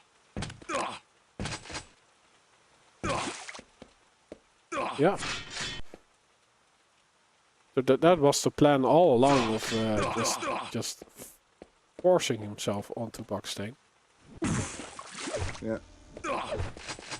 He's trying to play the long game, apparently. Question is, will he get actually rewarded for that? He's been waiting there, not really hidden. Yeah, and I think Buckstain was the one who collected the red. What? He won't get out. Okay, Proximo picking up that frag. Oh, that Buckstain also. Yeah, that was a Proximo move. Hey, dude, you stole my move. Again, Proximo not collecting the rat. Yeah, stealing my chicks, stealing my swag. Can't have shit on Furious Heights. At the second time, Proximo neglects to collect a major item mid-fight. Buckstain able to do so.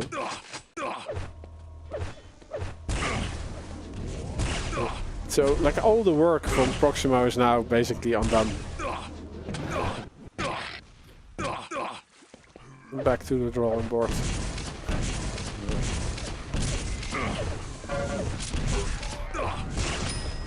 Oh, nice combo. That rocket sealed the fate of Proximo.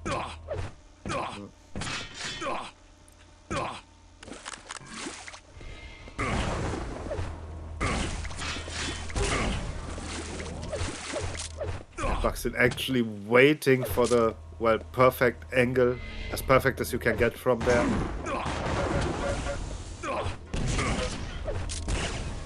Keeping his trigger finger still until then. It has been paying off. Ooh, now he's gotta be careful. With the choke point, he cannot push through there anymore, and Proximo got the red armor out of it.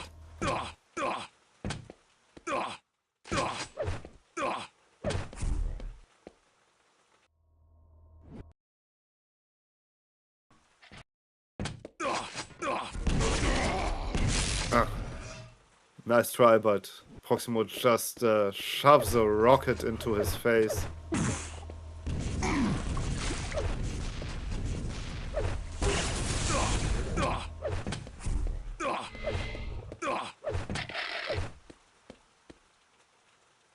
Proximo taking his time. Yeah, making sure there's no unexpected Buckstain standing at any weird angles. 5-minute warning. Yeah, I'm probably thinking that he's also doing this so he could go for full rotation. He is peeking for this yellow. And he still has enough time to move to the Mega Health. And I wonder if Buckstain now at that spot wondering why isn't it spawning yet? But like there was a little bit of a delay added by Proximo. Still the heavy again, like Proximo's positioning on the follow-up. It's just really bad. Like he loses pretty much all of his stacks. Needs to start all over again. Yeah, he's pushing in because he thinks he can take down Buxton and grab the item. But that's not how it works out most of the time.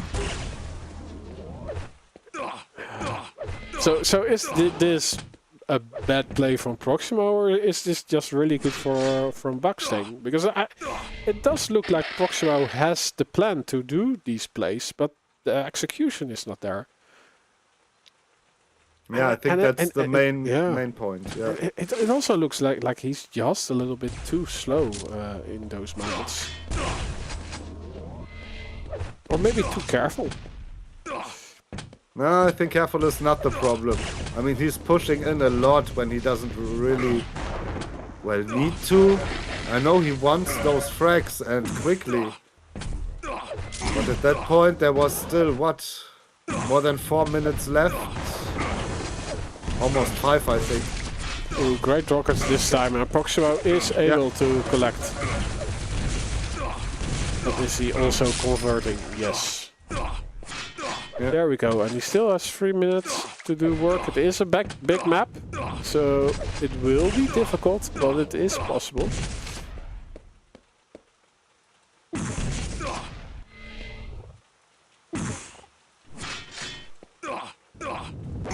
Oh, great rockets, look at that. Oh, oh, and another one. Chunky. Proximo just catching them. Yeah, awesome play by Buckstain. Buckstain got so much unreturned damage. And I think that is it. That would need to be an extreme pop-off by Proximo. But so far Buckstain is playing this very calm and collected.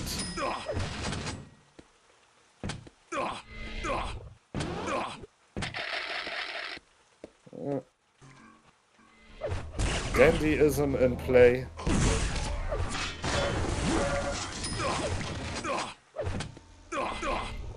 Yeah.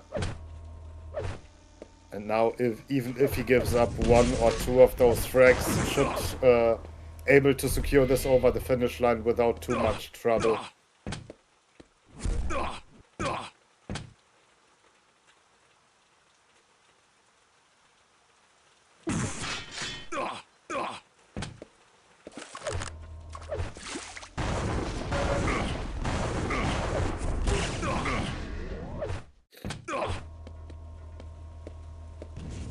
It's definitely not minus Buckstain.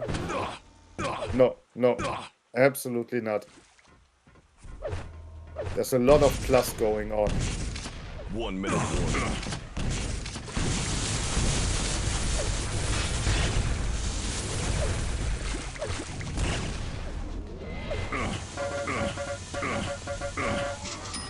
Even now, he could lean back and just let Proximo be, but he doesn't.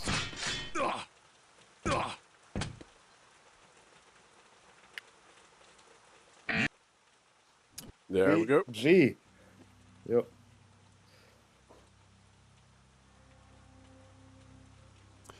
I think Blood Run was the next map. Yes, it is.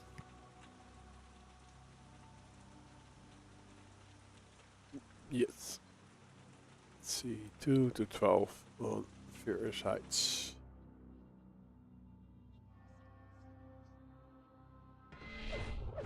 And yeah, both players are good at Blood Run.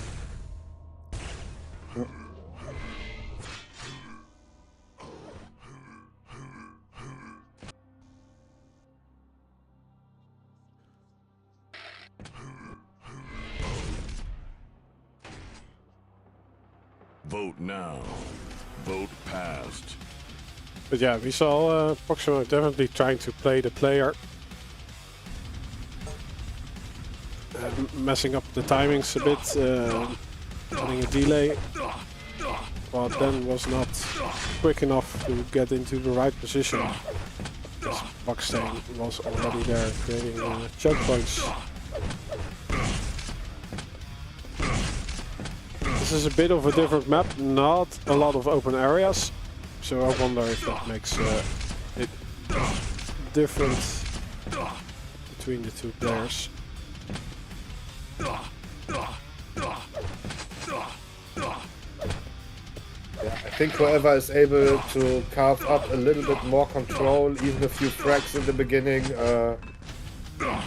will very much be set for the map unless super unforeseen stuff happens.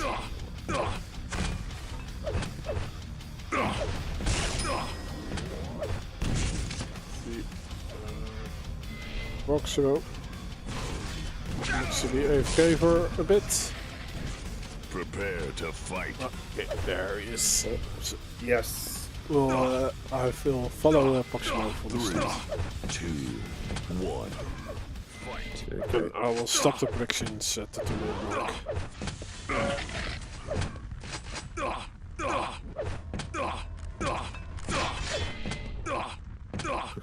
Okay, we definitely have some Buckstain fans in the chat. Yeah, we do. He has been making appearance in Quake Live and Diabolical for a long time. Yeah, he was basically Diabolical's more or less undisputed number 2. Okay, that sounds not as nice as I wanted it to be. The second best. And the first was Agent. Yeah. I always like to say that it got to a point where I called the WP tournaments just Agent is withdrawing his $50. Because that's basically what happened. Showed up, got his money, and there's that.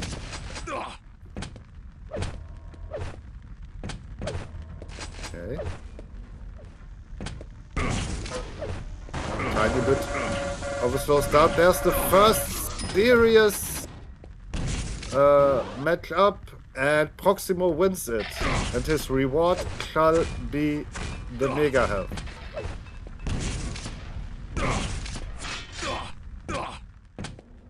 Yeah, great start for him. He's also adding a yellow to his rotation.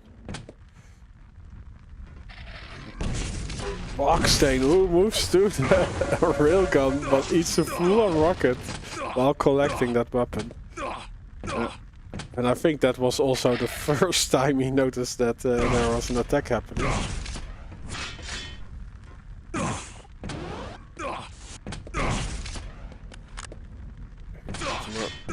Walk it up into an ammo pack.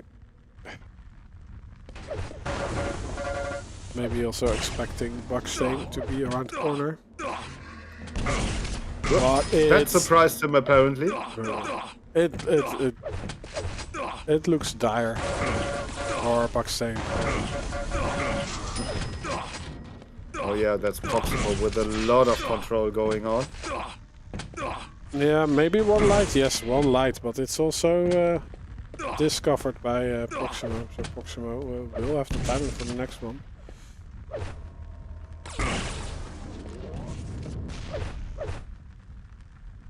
So great start for Proximo. Buckstain definitely on the back foot.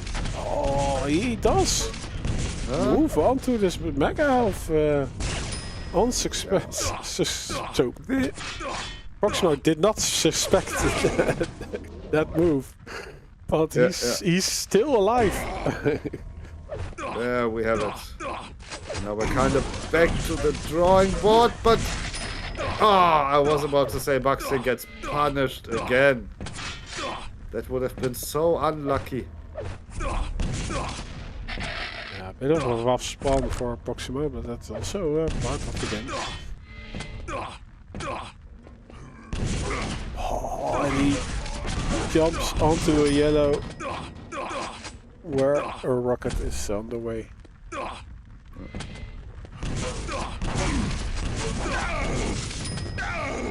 Oh, and he can't rocket jump.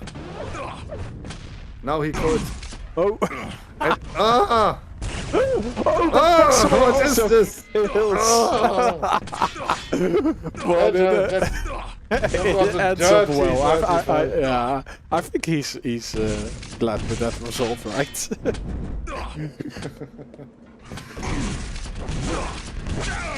Oh, I think that was a mutual even. Or? And you are allowed to have fun while playing video games. Yeah, sometimes.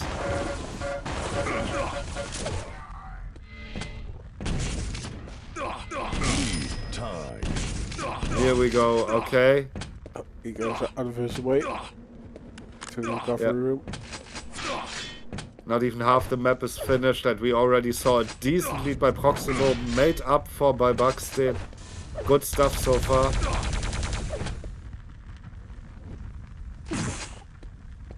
Five-minute warning. Nice Proximo had, yeah, that's... Buxton definitely had a nose for the right position. Maybe Proximo should shower more, so Zane cannot smell him. Ooh. That's that reminds me of what CXT once said during one of the later Diabotical Wipeout seasons, where you have this thing that people are hiding, kind of like a clan arena, of course. Except you can bring people back if you hide long enough.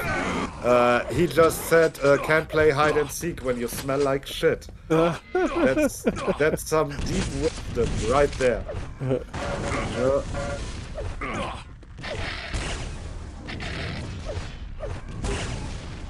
Ooh, good hits, good hits. Oh, but that's a fun mechanic actually.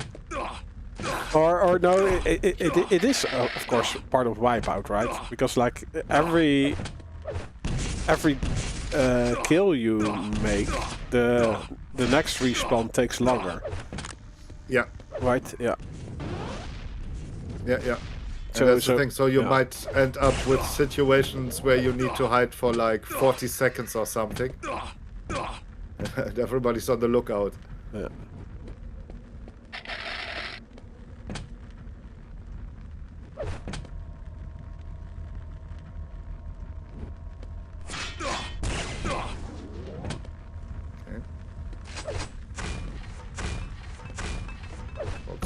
Retaking the lead. Both players kinda strong in the stack department.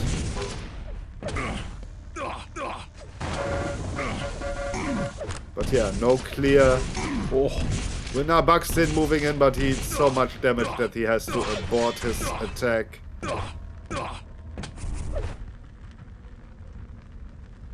That's to rebuild. Buxton still there. Shaft on shaft action. Proximo down to 11 HP. Oh, and the drop down with the shotgun. Yeah. He's now out of the woods, though. Yeah, oh, but if right, he can get so. this... Oh, but yeah. No, nothing connects. Like Buxton also hooking the wall. Making That sure played out 100% perfectly for him. Yeah. Got the red, got the frag, got the mega health, got the yellow.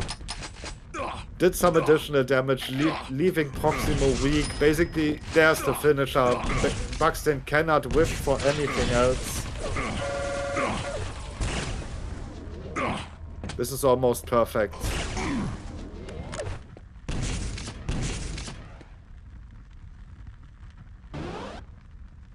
If he keeps control of the items, he's got this. Yeah, I'm always up for a Buxton win, but I would like to see the third one actually, which would be Cure.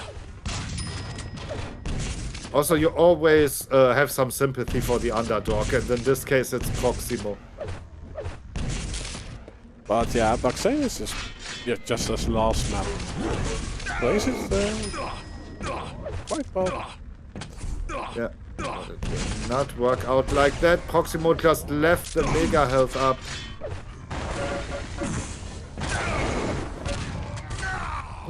Buxton almost would have gotten it. Still 4 frags in 1 minute. 1 minute warning. I would like to see it. Yeah, of course. Would have. I don't think it's happening. Well, and also, like, where is Buxton? He's just hiding there in the corner trading blows. So, yeah. Yeah. Proximo, He's not coming up. No. Okay. Yeah. It doesn't. And the old move. Moonwalk off the teleporter exit, wait for your opponent, let's go. And there's Proximo giving up. GG. 18-14. Oh, Blood Run. First map for his height was 2-11. Buxane taking down Proximo in this series 2-1. Or, no, 2-0.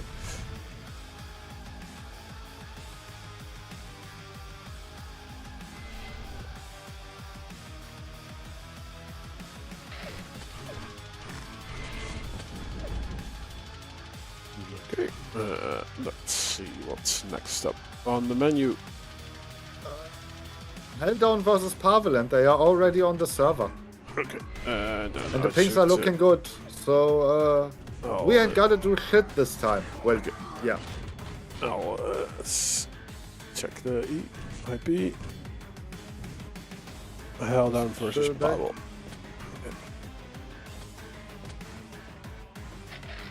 No, I mean, like, they're already on the server. Yep. You don't even need to check, we don't need to reconnect. Oh. We were here the entire time. Nice. The chances are never 0. Well, reconnecting the server is better, right? Definitely. I'm sure we can find a reason if we look hard enough. Yeah. Okay, I'll update the overlay. Well, the picks and pans are there on screen. Good. So yeah, starting off on Cure. Then Battleforge and a possible Lost World. Although I gotta say, I mean, Helldown did put up a good fight against Buxton, but from here on out, he's basically working his way up. Pavel is a bit higher seeded right now than Buxton was. But Pavel actually had a pretty bad match against Arseny, who's at number 11. Like he lost 2-0. True. So this is a little bit of a surprise egg. We don't know what we're gonna get. Sure. Yeah, they are in game.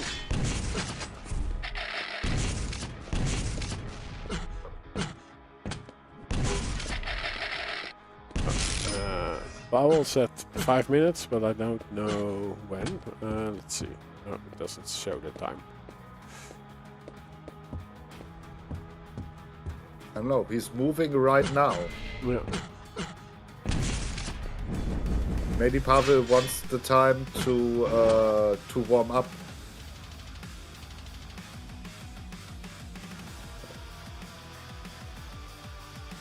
Ah, okay. No.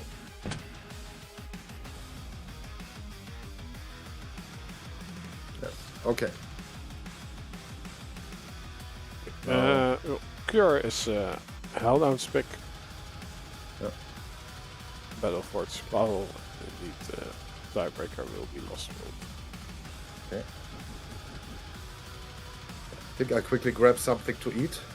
While these guys are waiting anyway. BRB. Yep.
Okay. Both players are back. Shambler also seems to be ready. Nice, nice.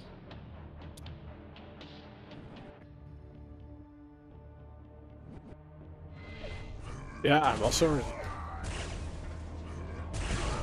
During the water caustics.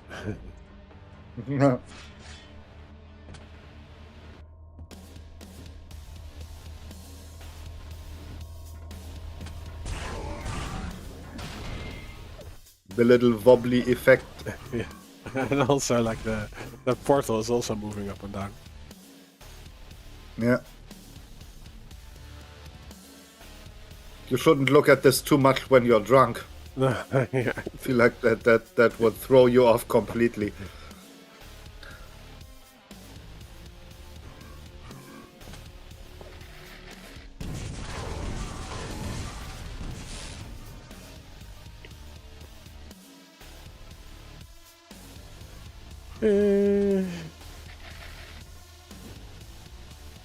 What's going on the Russian stream?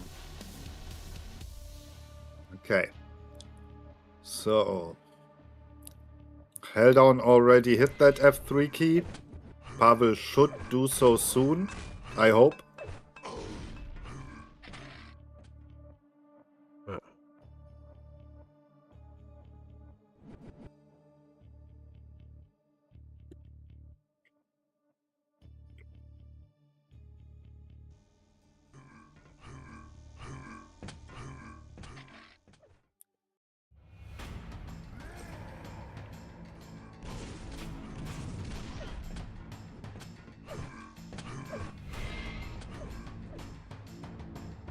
Oh, cool. I see like Strong Sage, Kelts, and Cypher are playing the Batron Cup, Okay. which is Quake Champions mod in Quake 3 arena. Quake Champions mode in Quake 3. Okay. Prepare to fight. Ah, they are ready to rumble. Yeah. Yeah, I'll start on Paolo. 3, 2, 1.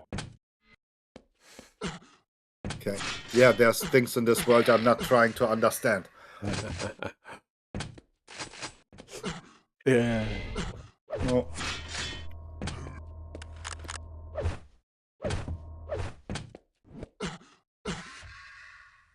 Let's see, this is the second to last Okay. match of the day. Helldown versus Paolo.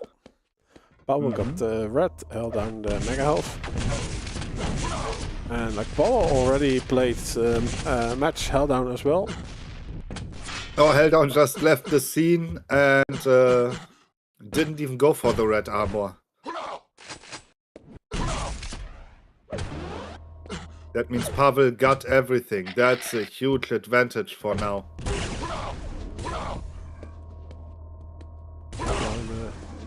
Able to trade damage though. But yeah, it doesn't benefit him at all. Paolo Nope. has enough stack to take the damage. I think he wasn't really aware how low Helldown was in that situation. Because just going after him with a shaft would have probably netted him a frag.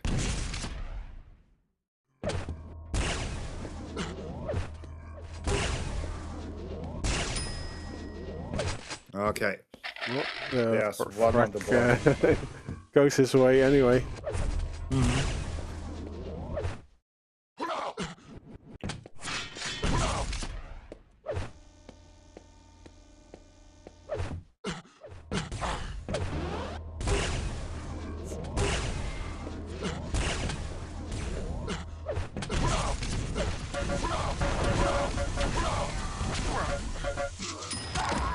That was a nasty fight. It was like, I think Paolo actually just went way too up close for his LG to be effective.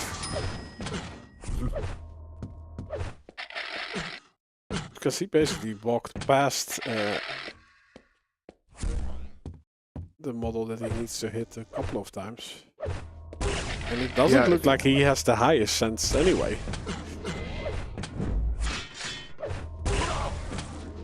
Yeah, if you got the length, you gotta make sure you can use it. Ah. But even after this, Pavel, yeah, he has to look for some health, which Helldown just denied to him. At least the biggest packet out there.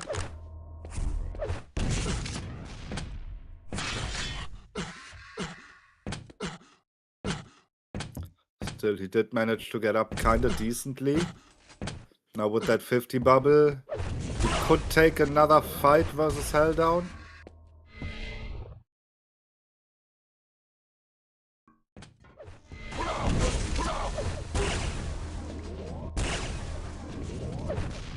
Pavel just dishing out the damage. Mega health still up.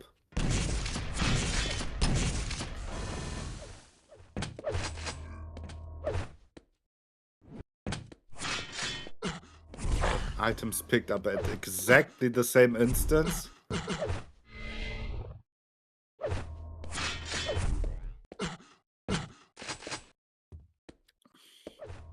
Held on a tiny bit more than 100 HP now, but Pavel, I was about to say he has way more armor, but then he eats 2 rails. Which means he needs to be careful again. Okay, there's Helldown screaming. Again, not sure if Pavel is aware or was aware how low his opponent actually was.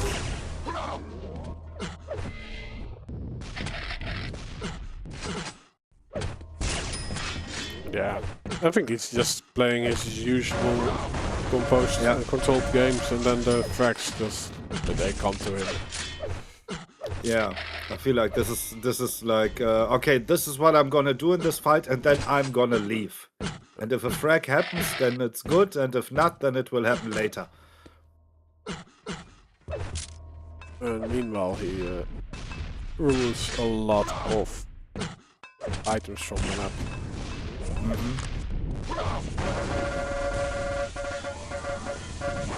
He's like a Roomba. Yeah, Helldown collecting the reds, but making the mistake to have the rail out. So during the reload, he couldn't do anything and got electrocuted. The thing is,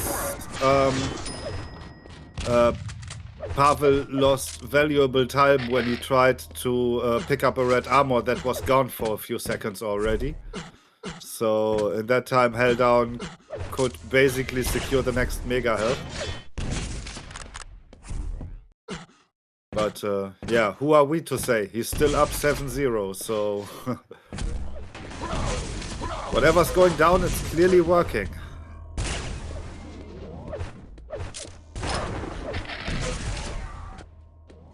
Out of shaft, out of HP.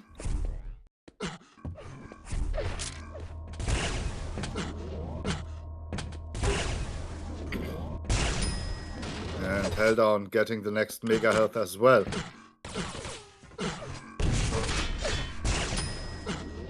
The armor is worth so much more.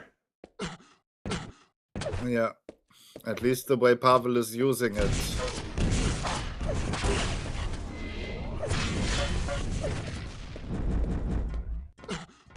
Okay, damage is like 2000 to 2900.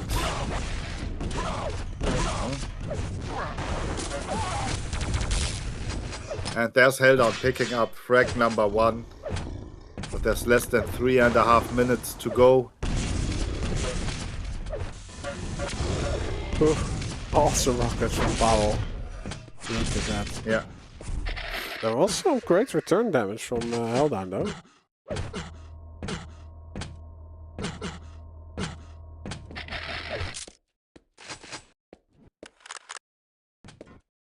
Well, again, like it does seem that Pavel has never been without armor.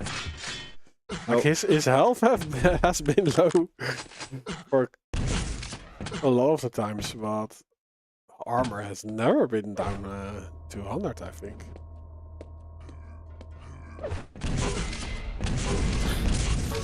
god, there's the random bullshit directs. 2 times 100. And the finisher.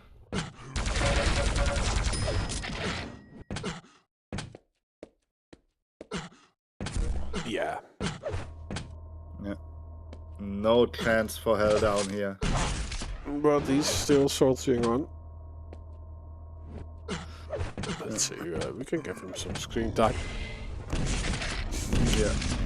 His rockets, in the end, do connect greatly, actually. The first two were whiffs, but the follow-ups are awesome. That was great timing for that suggestion to switch to his POV.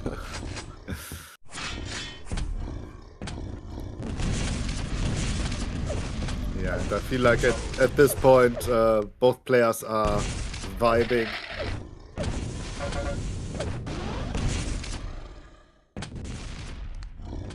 Okay. Next up, Battleforge, and that's Pavel's pick actually. So we're gonna see how this goes.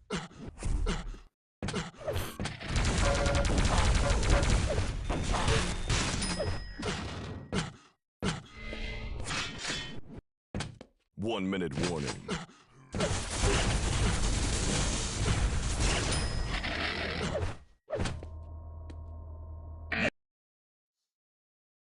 Okay, GG, 16-2, the final score.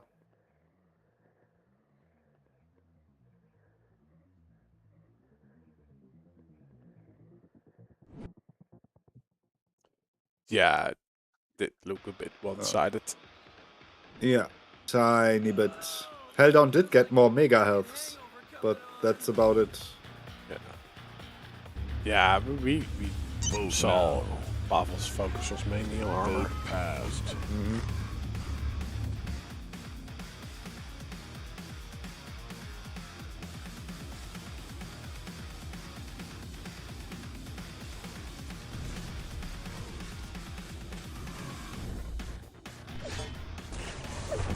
Prepare to fight. Oh. Both ready immediately. I'll start on Helldown. He needs to win this for us to go to a third, but it will be a challenge if we go to from the result of last map. Yeah. You guys on Twitch have 2 minutes to fill in the prediction.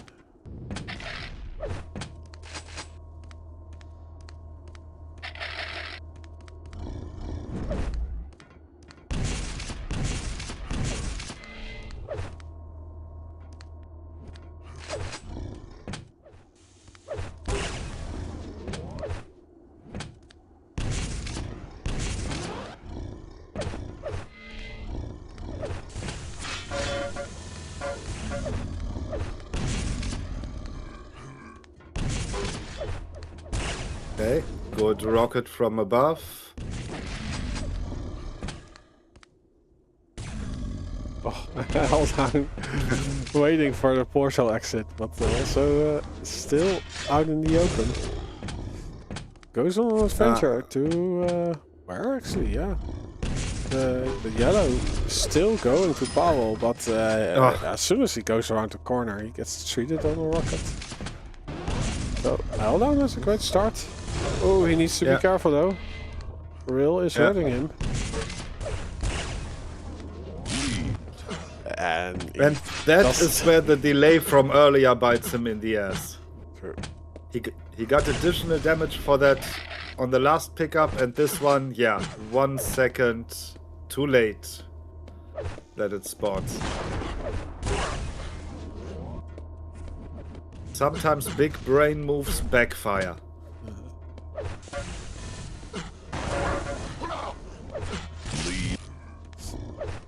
Okay, but his riddle is working out. And gets to collect the major items.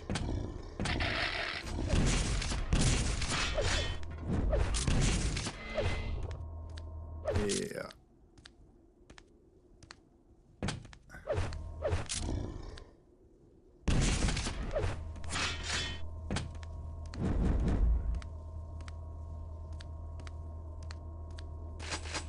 Being careful though, checking all his corners. Looks like he's playing Counter-Strike.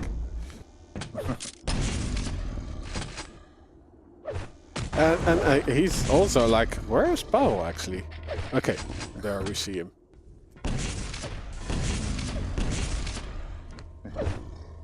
Probably thinking, where's my utility?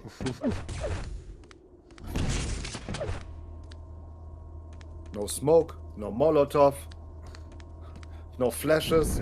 How the hell am I supposed to work with this?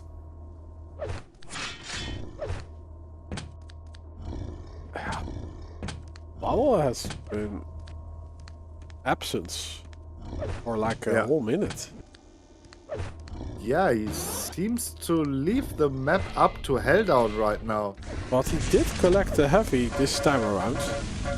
Maybe that's a mistake from Helldown. But no, Helldown's got basically everything so far, except for that. Like, the difference is still amazingly huge.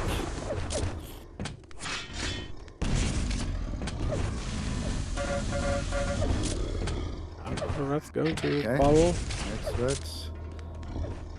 So it's probably the same strategy. Does not care about the mega health, but picks up all the reds. Nice. Like the real has been a big difference. In Helldown's play. It's opening up so many frags for him. Like I do think Bubble is of course a bit forced to play defensive because he's out of the rotation. But yeah, every time he gets railed without being in control, it just hurts him a lot. And this is interesting. Wow, Helldown. I think he realized way too late that Pablo was in front of him. Pablo like hit 2 up close rails before there was any damage output from Helldown. He does get this frag though, but was the clean one? Lots of close fights. Yeah, clean. Nothing on this map seems to be clean right now. Wow, Pablo, what are you doing? Well, 14 health was almost a frag actually. Yeah, one more hit. 5 minutes. But yeah, losing that frag means also losing out on the red.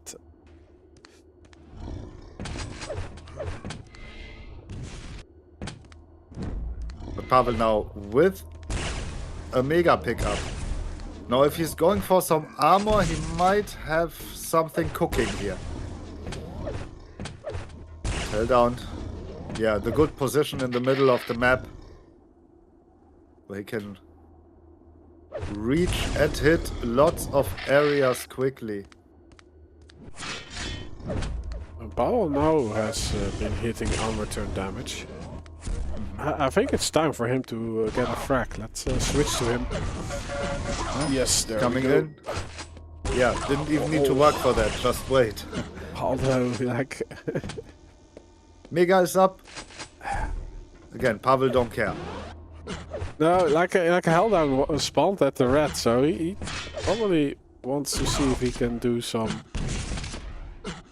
exit damage and then fall back to the mega health. But, okay. Helldown doesn't show himself. Is Helldown playing the clock?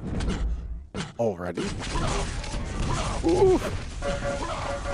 Well, yeah, on 2 frags. Yeah. 1 frag, tough.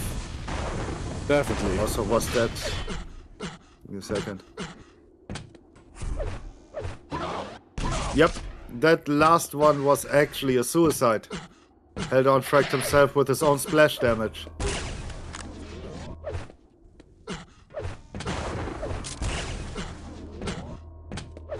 Again, getting a red, but at what cost? Yeah. Good read from Pavel.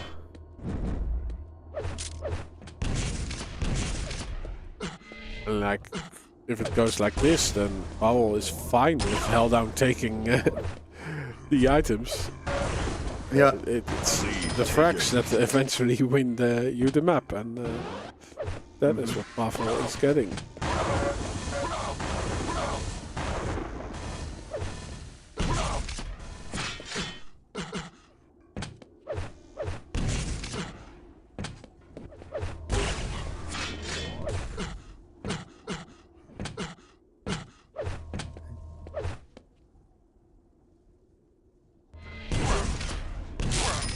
Ah, the teleporter exit.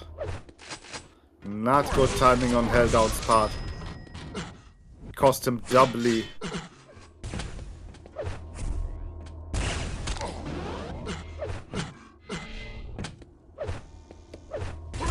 Now, there's 3 frags in favor of Pavel and only 2 minutes to go and make it up. Make that 4 frags.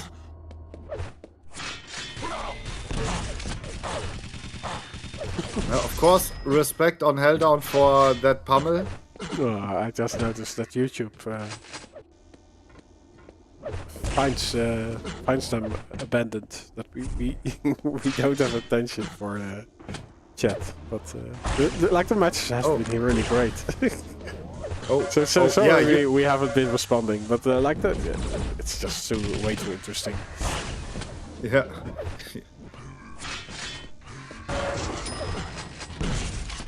Yeah, we gotta throw them a bone.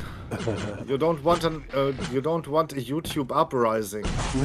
So we appreciate you viewing, but we are concentrating on the games. Yes, we love you. We don't have the YouTube chat even open, but yes, we love you. While Pavel goes ham on Yeah. Helldown. Yeah, okay, that one he could give up. That won't change the outcome of this map. I'm pretty sure about that. So yeah, this one looked a little bit closer. Definitely Helldown had the advantage for the majority of the map. At some point, Pavel just took over. Yeah. And playing, yeah, this is how he likes to play. Oh, just checking. Pavel on 57% rail accuracy. Yeah, well played. Almost 1,000 more damage. And of course, kinda winning the item game. Helldown rage quits. Yeah. That's one of the best commands you have in the game. Just rage quit. If you need to let people know. So, taking the series. Yeah. And next up versus Sparty. He already proposed this server, so I don't think we need to do much. Okay, so I don't have to reconnect this time. Probably. Depends. So far Pavel has posted it, but yeah.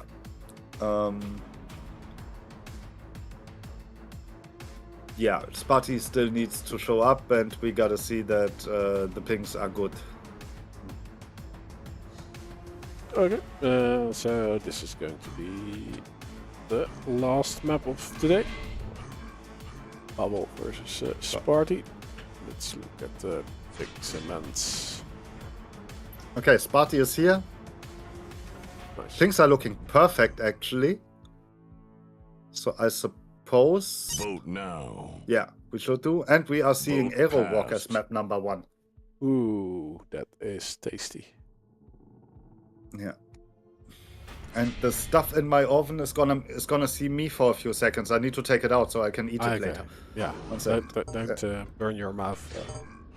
No, I'm not After that the- quick. Okay. It needs to cool off anyway. Yeah, I'll okay. eat it after the match. Okay.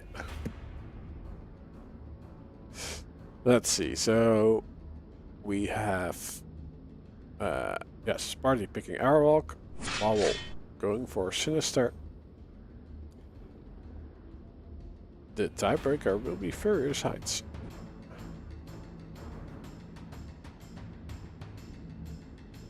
So we have 2 maps we haven't seen yet today. Airwalk and Sinister.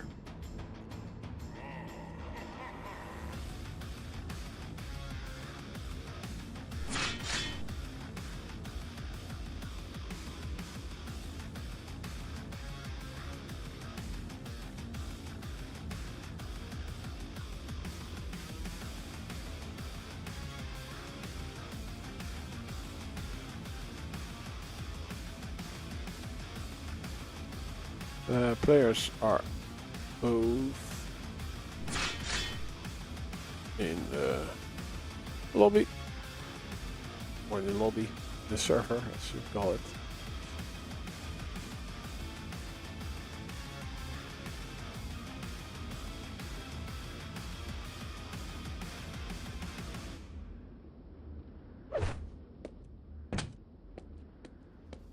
Okay.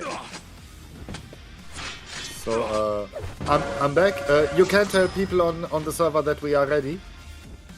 Because Shembler is asking. Oh, I did not notice. Yeah, happens. That's what I'm saying. Saying it. Grammar. Sentence structure. All that jazz. Okay. Sparty can make the jump.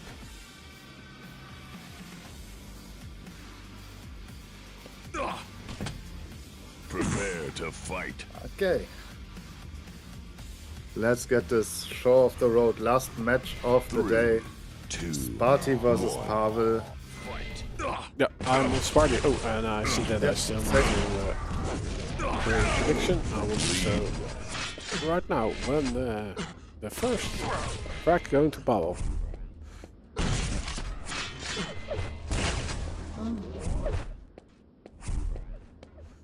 No party for this party yet. Yeah. Pavel picking up a very quick first frag. We're gonna see. Like, in terms of stats, or rather the standings right now, Pavel should have an advantage. He has definitely the better win rate.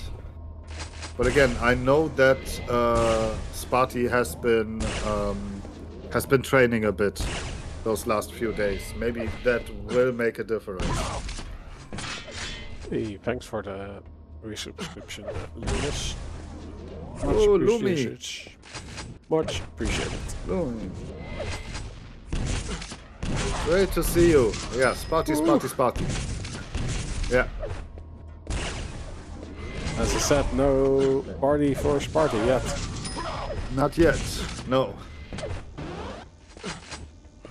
It's that Pavel just delivering the hangover without the party. Yeah. It's giving him a massive headache. Oh. Nice reaction, not stepping on that grenade.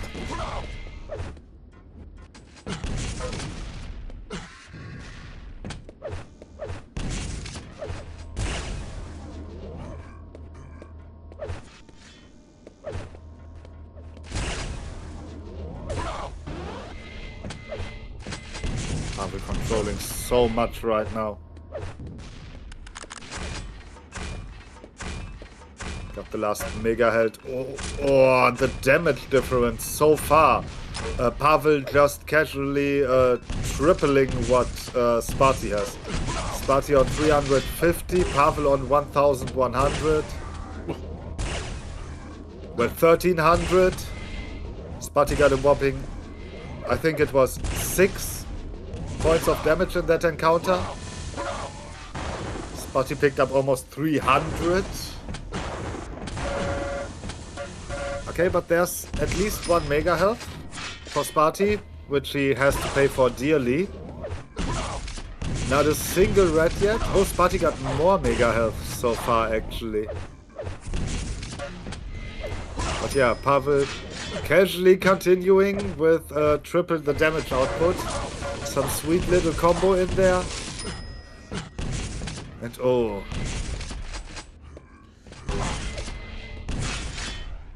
All the absolutely not clean fights from Pavel in the earlier matches, this time he's making up for that. For the most part. Here, rare footage of Pavel actually weak on arrow walk. There we go. Sparty seizing the situation immediately. Yeah. Taking his time to collect the red. Let's see if that's going to mean anything on the next rotation. Yeah. And like his rail will be the entryway back into this map. Yeah, that's the big question, isn't it? But yeah, he's got the Mega as well. Next red is up. If he can get this, now it's time to hunt.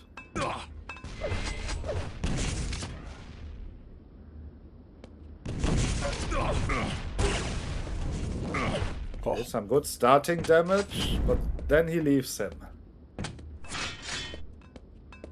Yeah, a few great rockets from Powell.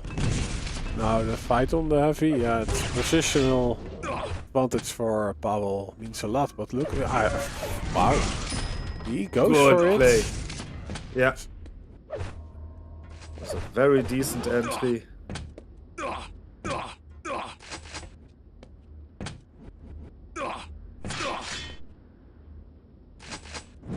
Wow, Party is gobbling up everything. And also doing the damage.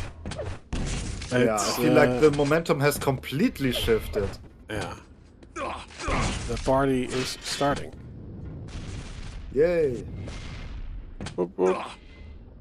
That, 5-minute warning. let me put that pink CD into my CD player. Maybe some Black Eyed Peas.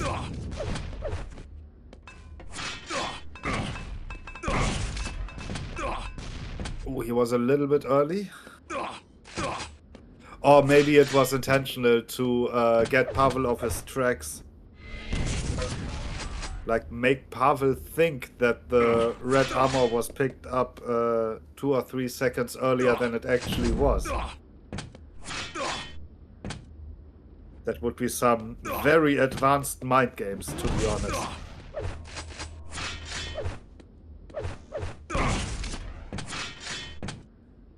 Like faking the pickup.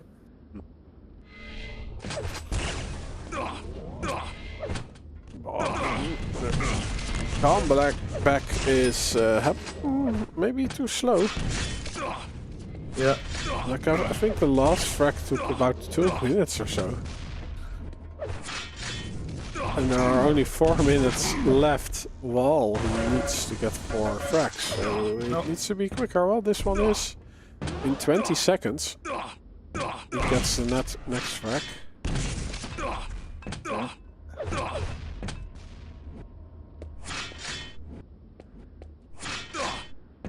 I feel like Pavel at least tries the one thing that's so incredibly difficult on Aero Walk, slowing the game down. It's hard to do on this map. Especially 3 frags at more than 3 minutes on the clock. Like 3 frags on this is comparable to 1 frag on any other map, I feel like.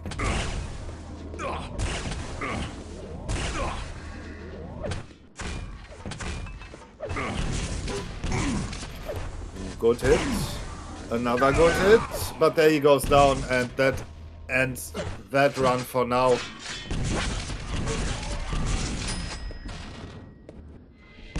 Yeah, and now Pavel, back in the driver's seat, needs to be a little bit careful with his stack. But it works out that he can push Sparty off the Mega Health. Red armor coming up soon.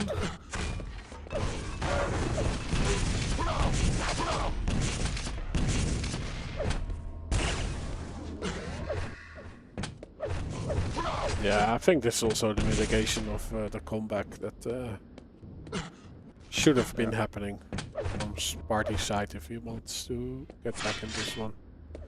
Yeah. Was a good start, but yeah, couldn't quite pull through with it. Then again, who knows? Yeah, 2 minutes, 5 frags. Yeah. On many other maps you would say, nah, that's not gonna happen, but here, definitely in the realm of possibility.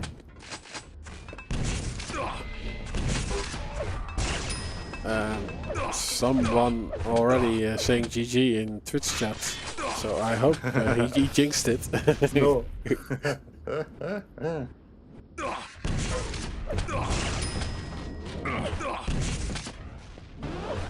Yeah.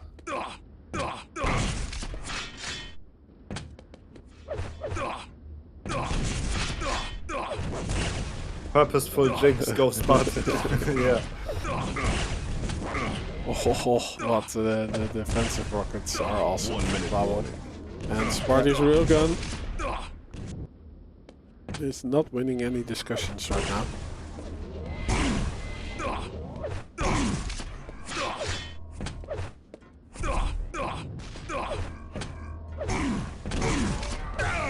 Oh, this might be it. Oh, and Pavel can escape. I feel like that's the deciding factor if it Yeah, doesn't Sparty go is to so overtime. weak. And yeah, Pavel Yeah. just takes early position on this red. Yeah. Yeah, Sparty had to push that, and Pavel knew that, of course. Oh. Pavel for good no. measure. And that's about it. Unfortunately, Snow's plan did not work out. That's because he announced it. You know? When you say you're just doing this to jinx it, then the jinx cannot happen. It was a double jinx. Basically, yes. No, I applaud the attempt. But, it Yeah. just wasn't in the cards. Pavel, yeah. Just had a Yeah. awesome airlock. Yeah, we appreciate the intention. Where are we going now? Sinister. Another map we haven't seen yet today. Why so dark?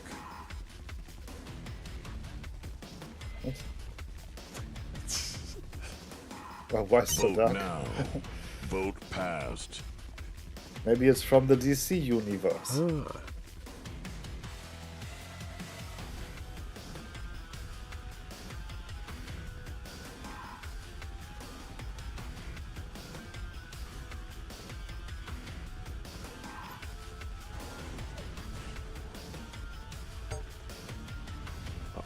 I don't expect Sinister to be a happy map, at least. A colorful one. By the name Yeah. and the very scully light sources.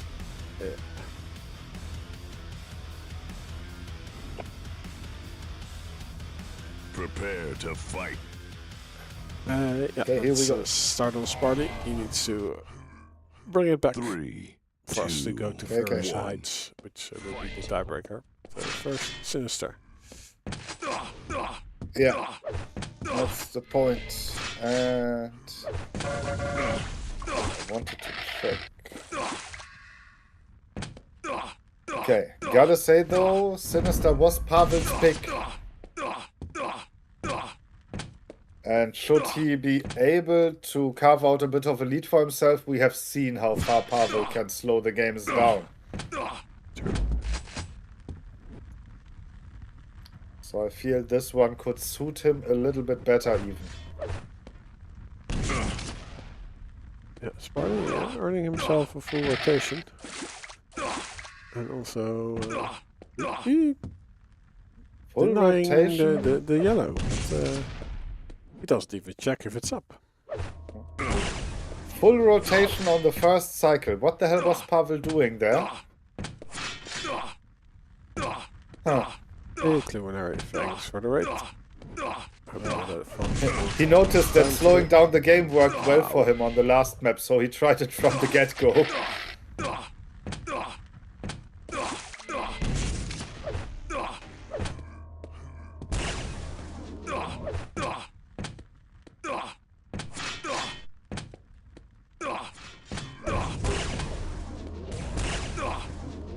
Got hit. Return rail from Pavel. Then the return rail from Sparty.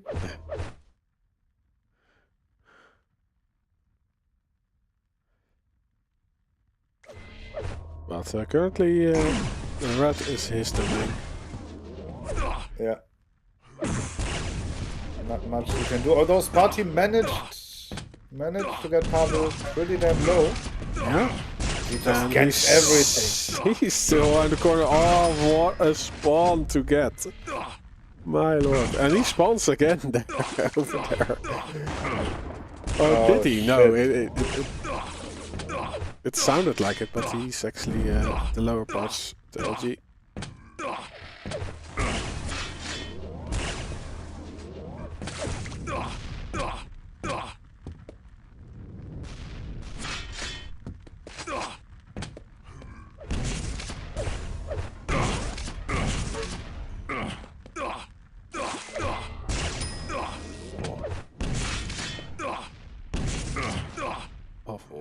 Flying through the air, having probably. I think he did he rocket jump to the red?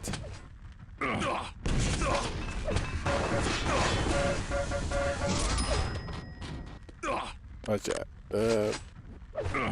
it's very sinister for him. The first 3 minutes.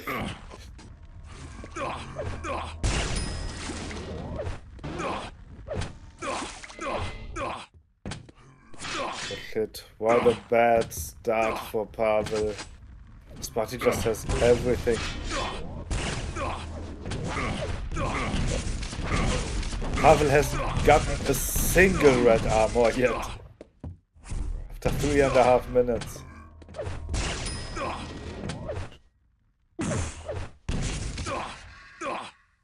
It's kinda insane.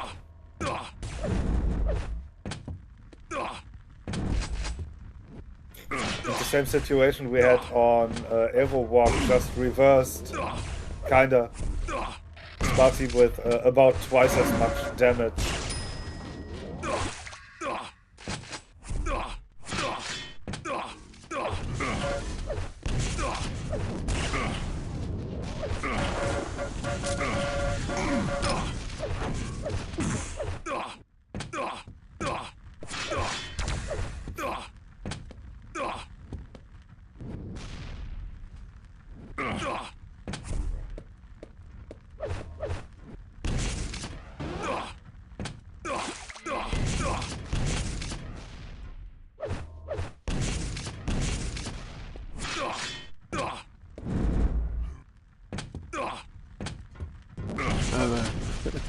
There's something going on in my street, like there's a lot of shouting.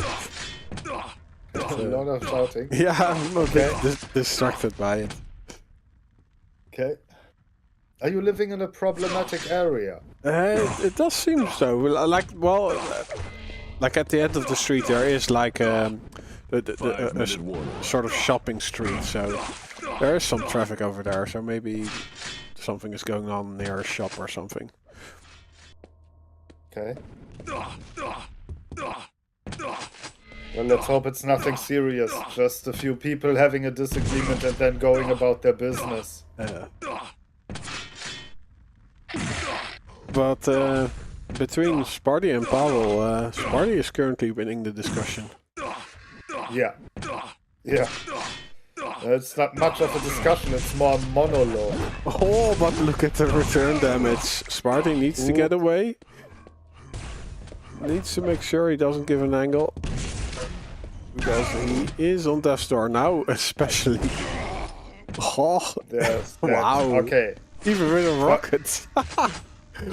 First track for Pavel, just took him 1700 damage. Damn. But he is making up.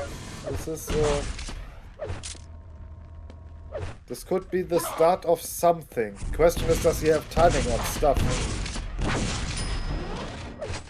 The second one, that's big. That's very big. Yeah. And he has time to make it to the red armor. If he can get the control here, there is a chance.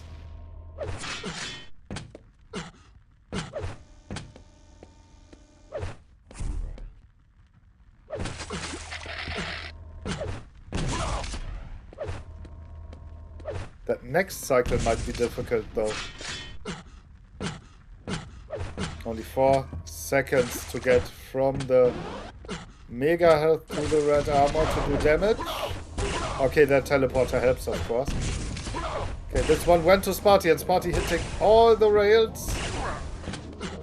Pavel can stick around, he does so anyway and gets punished for it, and I think that was the map right there.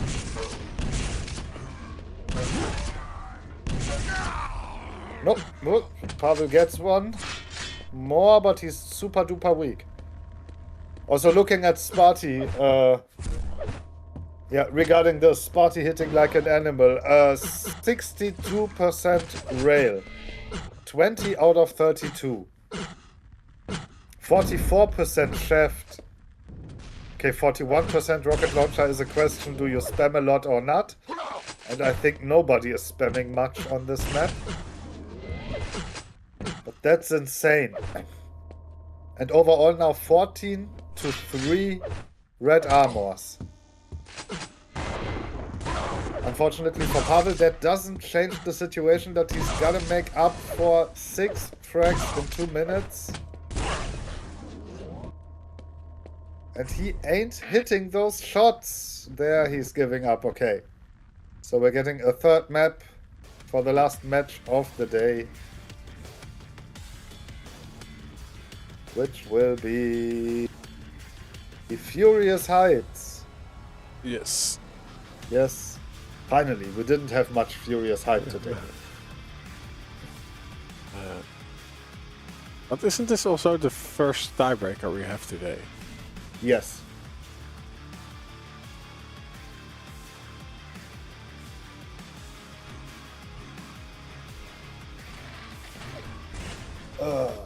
This is first time we are seeing this. And I feel like in terms of speed, this map sits kinda in the middle. General. 3. I'll leave the prediction up for 2 minutes. Fight. While we enter the last map of the day. Yeah. And 9 to 150 FPS Season 5. Sparty versus Pavel. And I think Pavel definitely has recovered from his loss earlier today. Which, in my book, was really unnecessary.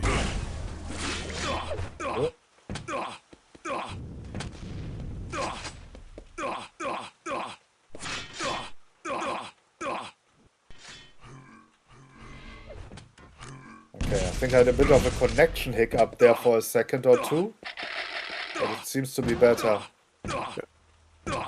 Like everything went out. The game hitched, your voice suddenly cut out. Weird stuff. Oh yeah. Seems to be better now. That's the important part. Okay, Pavel, waiting below. I don't even know who you're on right now. I'm on Sparty.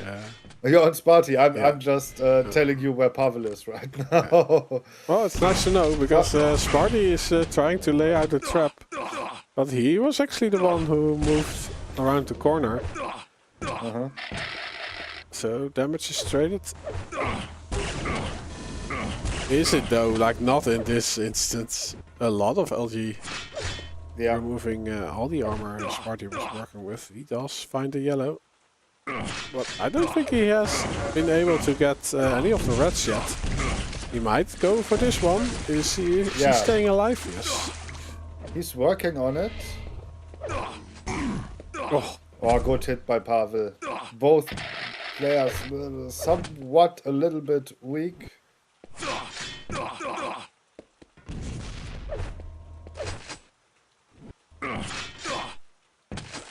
Okay. Yellows going to Sparty. Mega is up the whole time. Okay, Pavel did some damage on the red armor pickup beforehand.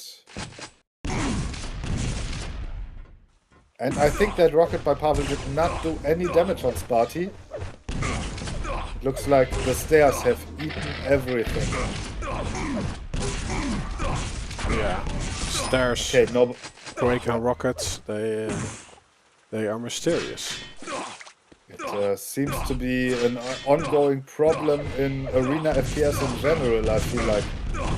Because the exact same thing goes on with Diabotical. You got any inclination, be it a stair or like a tiny hill. And the game's like, yeah, I think that splash damage didn't reach. That gets blocked now. Ah, the timing on that rocket. God, Pavel doesn't even reach that red armor, and that makes it great circumstances for Sparty.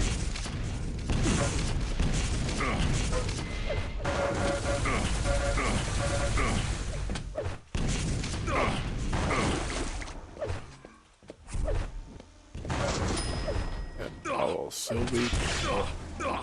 Yeah.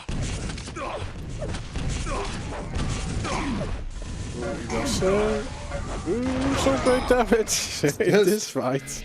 Ends up in the mutual. Screaming. Yeah.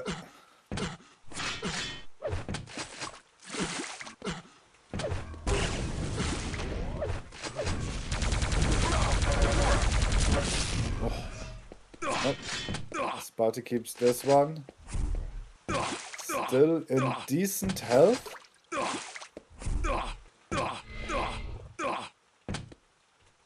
But both major items coming up around the same time. Gonna make it interesting.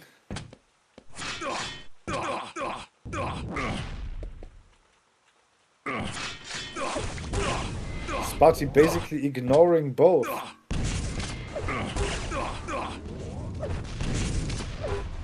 Oh, nice. He can see the future. Apparently.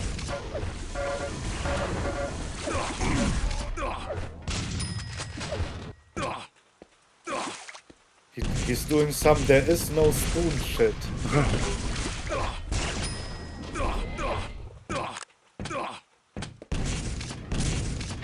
5-minute warning. Bending reality to its will. His will, not its.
Okay, Pavel picking one up, but still 6 frags of difference.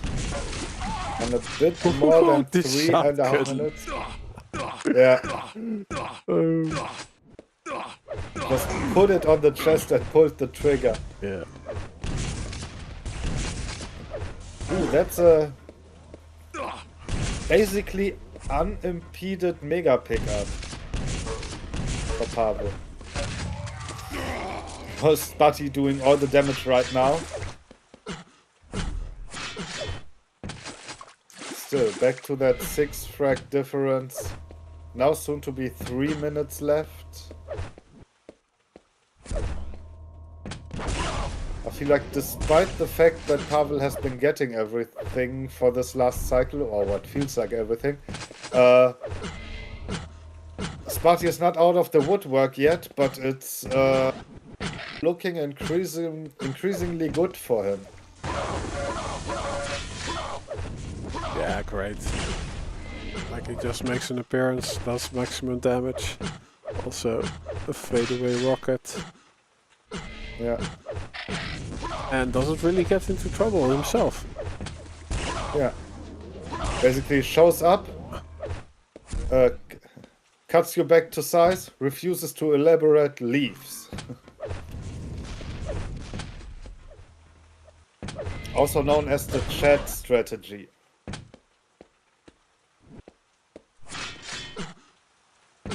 But yeah, in 2 minutes Still, things can happen.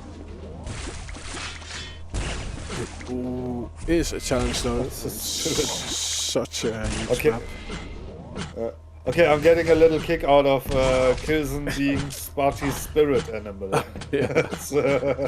That's nice. Me too.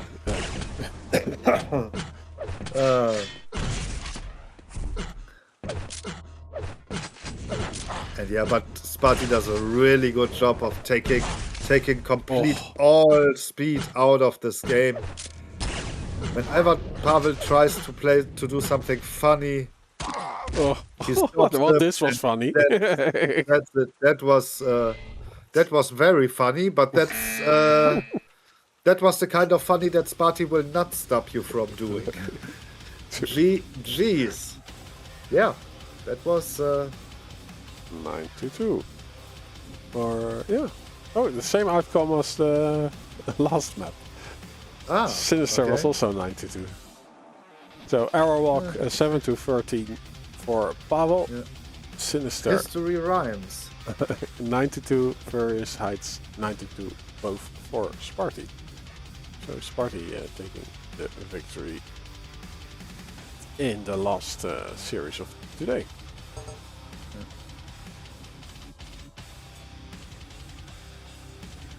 Yeah. But overall, good matches today. A little bit light on 3 mappers, but apart from that, yeah, could be worse. Definitely. Let's see. Okay, what the hell is going on with my webcam? Or are you moving my picture to the left all the time? Every time we get back, I'm on the left field. I've moved. I cannot physically move my camera further. I already tried. Like usually it's sitting here. I'm not doing anything. What the hell? Wait. Wait. No, this is wrong. It needs to be more like this, I guess. Yes. Oh, it's fine. It's fine. Yeah, I know it's for the last few seconds. But yeah. So okay, cool. Yeah, there are only 2 rounds left after round 9.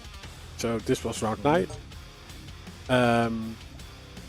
Yeah, we're not sure yet if there is an English coverage stream for next week. Because Ledhead and I am on QuakeCon, and there is a big chance you have to work, you said, so... yeah, it depends. Yeah. The plan right now would make it possible, but I don't know if my co-worker comes back from sick leave. If he doesn't, and they ask me to work Saturday night as well, then I won't be able to do it. Otherwise, I can. I can. So I'll probably know the next few days. I don't know.